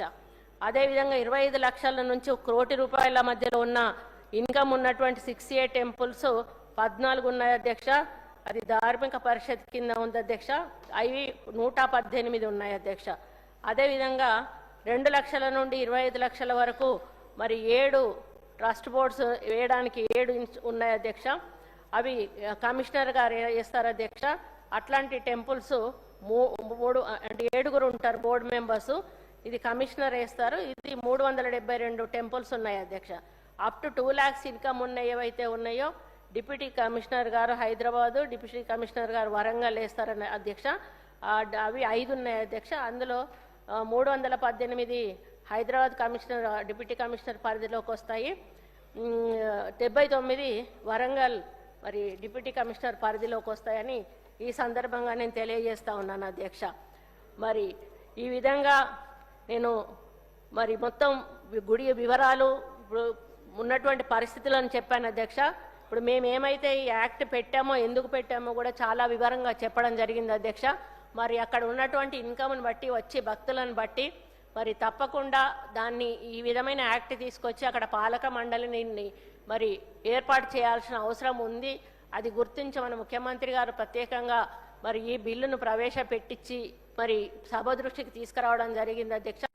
సభ్యులు అందరూ కూడా అన్ని పార్టీలకు చెందినటువంటి సభ్యులు మరి దీన్ని ఆమోదించి, ఎందుకంటే మన దగ్గర ఉన్నటువంటి యాదగిరి గుట్టను కేవలం ఒక తెలంగాణ ప్రాంతానికే అంకితం చేయకుండా మరి ఇతర స్టేట్స్కు కూడా స్ప్రెడ్ అయ్యే విధంగా మనము దాన్ని ముందుకు తీసుకెళ్ళి మన తెలంగాణలో ఉన్నటువంటి గుడిల ఆదాయాన్ని పెంచుకునే కార్యక్రమంలో భాగంగా తీసుకున్న ఈ నిర్ణయాన్ని మరి ప్రతి ఒక్క పార్టీ నుంచి ప్రతి ఒక్క సభ్యుడు అంటే వాళ్ళు ఫ్లోర్ లీడర్స్ కానీ పార్టీ కానీ డెసిషన్ తీసుకొని దీనికి మద్దతు ఇచ్చి ఏకగ్రీవంగా ఆమోదింప చేయాలని చెప్పి విజ్ఞప్తి చేస్తూ సెలవు తీసుకుంటా ఉన్నా అధ్యక్ష. Now discussion on consideration of the bill. Pirla Aile garu. ధన్యవాదాలు అధ్యక్ష. యారుగుట్ట ట్రస్ట్ బోర్డు విషయమే కానీ గుట్ట అభివృద్ధిలో ఈ రాష్ట్ర ప్రభుత్వం గౌరవ ముఖ్యమంత్రి గారు రేవంత్ రెడ్డి గారి నాయకత్వాన, ఎండోమెంట్ మంత్రి కొండ సురేఖ గారి నాయకత్వాన మళ్ళీ మా యారుగుట్టకు పూర్వం వస్తుందంటే చాలా సంతోషం. తెలంగాణలో మొదటి తిరుపతి అయినటువంటి యారుగుట్ట దేశం నలుమూల నుంచి రాష్ట్ర నలుమూల నుంచి సుమారు రోజుకు 40 నుంచి 50,000 మంది ఆ లక్ష్మణస్వామి దర్శనం చేసుకొని మొక్కులు తీర్చుకొని వెళ్తారు అధ్యక్ష. దానికి గాను గతంలో కూడా అక్కడ ట్రస్ట్ బోర్డు ఉండేది. గత 10 సంవత్సరాలు 15 సంవత్సరాల నుంచి ఆ ట్రస్ట్ బోర్డును నిర్వీర్యం చేయడం వల్ల అక్కడ అభివృద్ధి కొంత నిలిచిపోయింది. గత ప్రభుత్వంలో ఆ యారుగుట్టకు సంబంధించి డెవలప్మెంట్ విషయంలో వైటీడీ అని పెట్టి ఆ వైటీడీ ద్వారా స్థానికంగా ఉన్నటువంటి వాళ్ళ భూములను ఎన్నో తీసుకున్నా కానీ దాని అభివృద్ధి నోచుకోలేదు.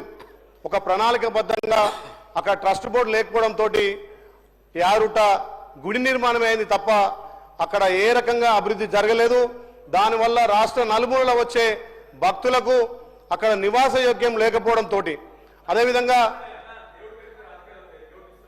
నేను ఉన్నది చెప్తున్నాను, అయినా రాదే ఇనోప్కే లేకపోతే ఎట్లా? నేను గత ప్రభుత్వం గుడి నిర్మించిందన్నా కానీ గుడి కింద వచ్చే భక్తులకు ఏ రకంగా సదుపాయాలు చేయలేదు. దానికి కారణం అక్కడ ట్రస్ట్ బోర్డు లేకపోవడం, పర్యవేక్షణ లోపం వల్ల కొంత లోపం జరిగిన మాట వాస్తవం. దాన్ని ప్రభుత్వం గమనించి గౌరవ ముఖ్యమంత్రి రేవంత్ రెడ్డి గారు, ఎండోమెంట్ శాఖ మార్చులు మా సురేఖ గారు గమనించి దీనికి ట్రస్ట్ బోర్డు వేయాలి. ముఖ్యంగా దీనికి యారుగుట్ట వార్షిక ఆదాయం వచ్చేసి అధ్యక్ష 224 కోట్ల ఆదాయం అధ్యక్ష. గత 50-60 సంవత్సరాల కిందనే కోట్లలో ఉన్నటువంటి ఆదాయం ఈ తెలంగాణలో మొదటి తిరుపతి ఉన్నటువంటి యాదగిరిగుట్టకు ఉంది అధ్యక్ష. దీనికి ఎంతో మంది వేల భక్తులు నిత్యం దర్శనానికి వస్తారు కాబట్టి గతంలో కొండపైన సుమారు 8-9 ఎకరాల పైన భూమి ఉండే అధ్యక్ష. దానికి గాను వందల సత్రాలు ఉండే.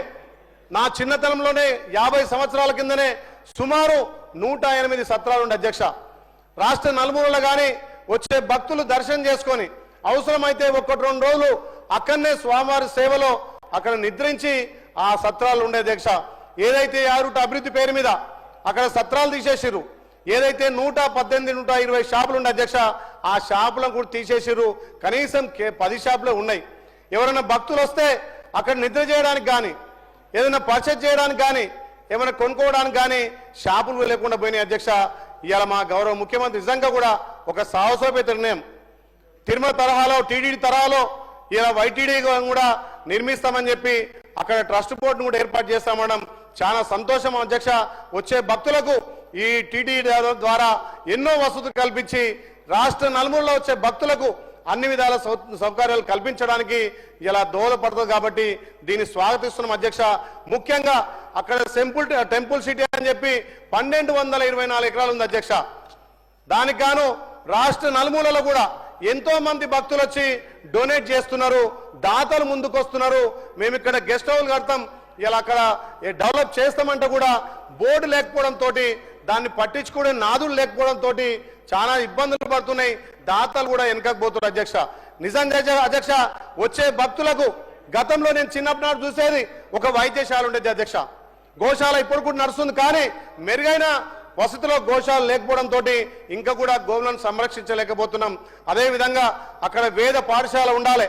మా గౌరవ ముఖ్యమంత్రి అంటాడు అక్కడ పంతులకు కానీ అక్కడ వచ్చే బ్రాహ్మణులకు కూడా అన్ని విధాల అవకాశాలు ఉండాలని చెప్పి వేద పాఠశాలను కూడా ఏర్పాటు చేయాలని ఒక సంకల్పంతో ముందుకు పోతున్నాం అధ్యక్ష.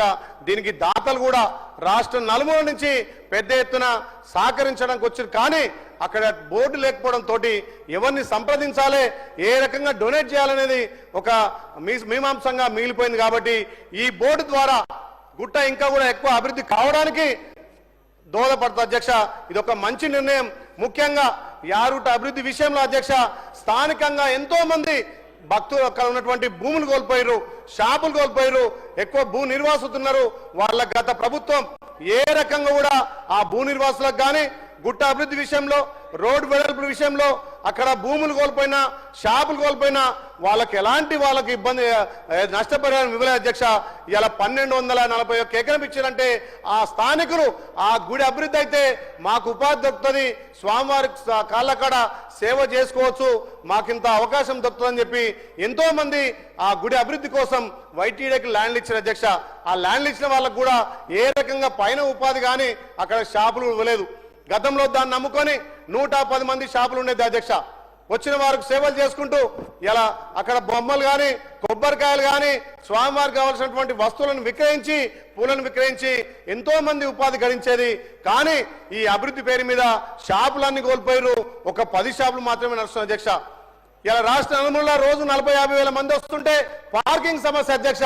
ఇంత పెద్ద ఎత్తున మేము గుట్ట అభివృద్ధి చేసామంటారు, కనీసం 100 కార్లు కూడా పైన పార్కింగ్ లేదు అధ్యక్ష. అందుకే మా గౌరవ ముఖ్యమంత్రి దృష్టి తీసుకెళ్ళాం, మొన్న మా ఎండోమెంట్ శాఖ మంత్రి దృష్టి తీసుకుపోయినాం. సుమారు 2000 నుంచి ఒక 5000 కార్లు పార్కింగ్ అయితే ఎంతో మంది భక్తులు ఇలా స్వామివారి దర్శనం చేసుకునే అవకాశం ఉంటుంది. గతంలో ఉన్నటువంటి ఆచారాలన్నీ కూడా గత ప్రభుత్వం మంటలు కలిపింది అధ్యక్ష. ప్రతి భక్తుడు కూడా వచ్చి అక్కడ నిద్ర చేయాలనుకుంటాడు, కానీ మన ప్రభుత్వం వచ్చిన తర్వాతనే అక్కడ డార్మెంట్ ఆలోపన చేసిన అధ్యక్ష. మన ప్రభుత్వం వచ్చిన తర్వాతనే ప్రతి భక్తుడు ఒక టెంకాయ కొట్టి ఆ మొక్కు తీర్చుకునే ఆనవాయి దేశం అధ్యక్ష. ప్రతి భక్తుడు కూడా అక్కడ గండ దీపం దగ్గర దర్శనం చేసుకొని స్వామివారి దర్శనం చేసుకునే విధంగా మన ప్రభుత్వం వచ్చిన తర్వాతనే వెసులుబాటు చేసినాం. ఎవరైనా పెద్దలు కాలం చేస్తే కూడా ఆనవాయితీగా అక్కడ గుడి పైన కొండపైన నిద్ర చేసే అవకాశం ఉండే. గత ప్రభుత్వంలో 9 దాటితే ఒక్క భక్తుడు కానీ కొండపైన ఎవరు ఉండేది అధ్యక్ష. మన ప్రభుత్వం వచ్చిన తర్వాత భక్తులకు డార్మెంట్ ఆలోపన చేసినాం. సుమారు కొండను నమ్ముకొని 30 సంవత్సరాలుగా 360 మంది ఆటో కార్మికులు వచ్చిపోయే భక్తులకు సురక్షితంగా పైకి తీసుకుపోయి దర్శనం చేసే అవకాశం ఇలా మా శ్రీధర్ బాబు అన్న గారు గతంలో ప్రతిపక్షం ఉన్నప్పుడే కొట్లాడి ఇలా ఆటోలను కూడా మనం పునరుద్ధరించాం అధ్యక్ష. ఇలా టెంకాయ కొట్టే సంస్కృతి తెచ్చినాం, పైన షాపులను పునరుద్ధరించినాం.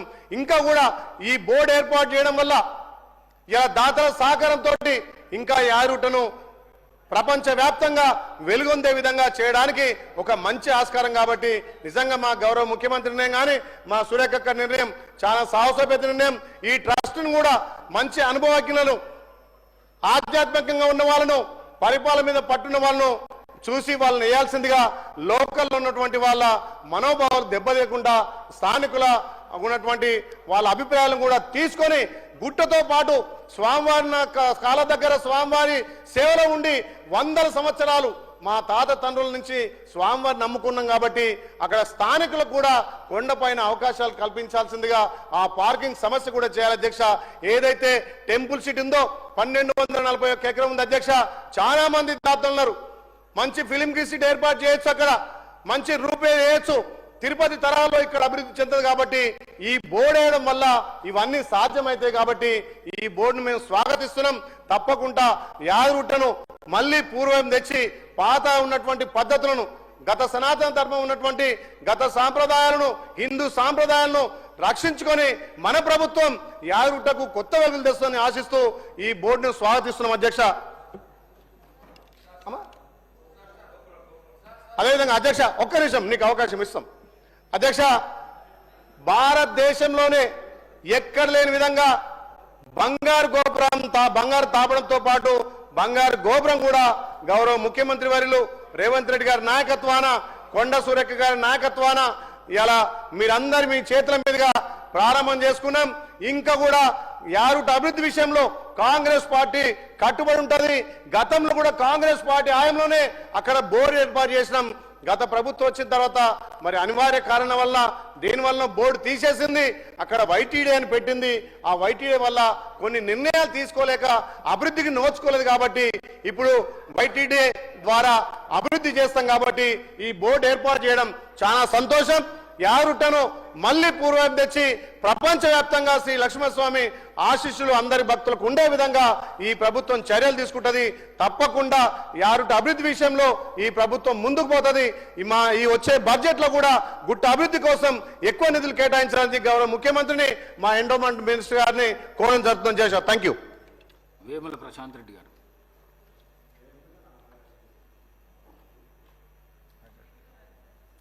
అధ్యక్ష ధన్యవాదాలు.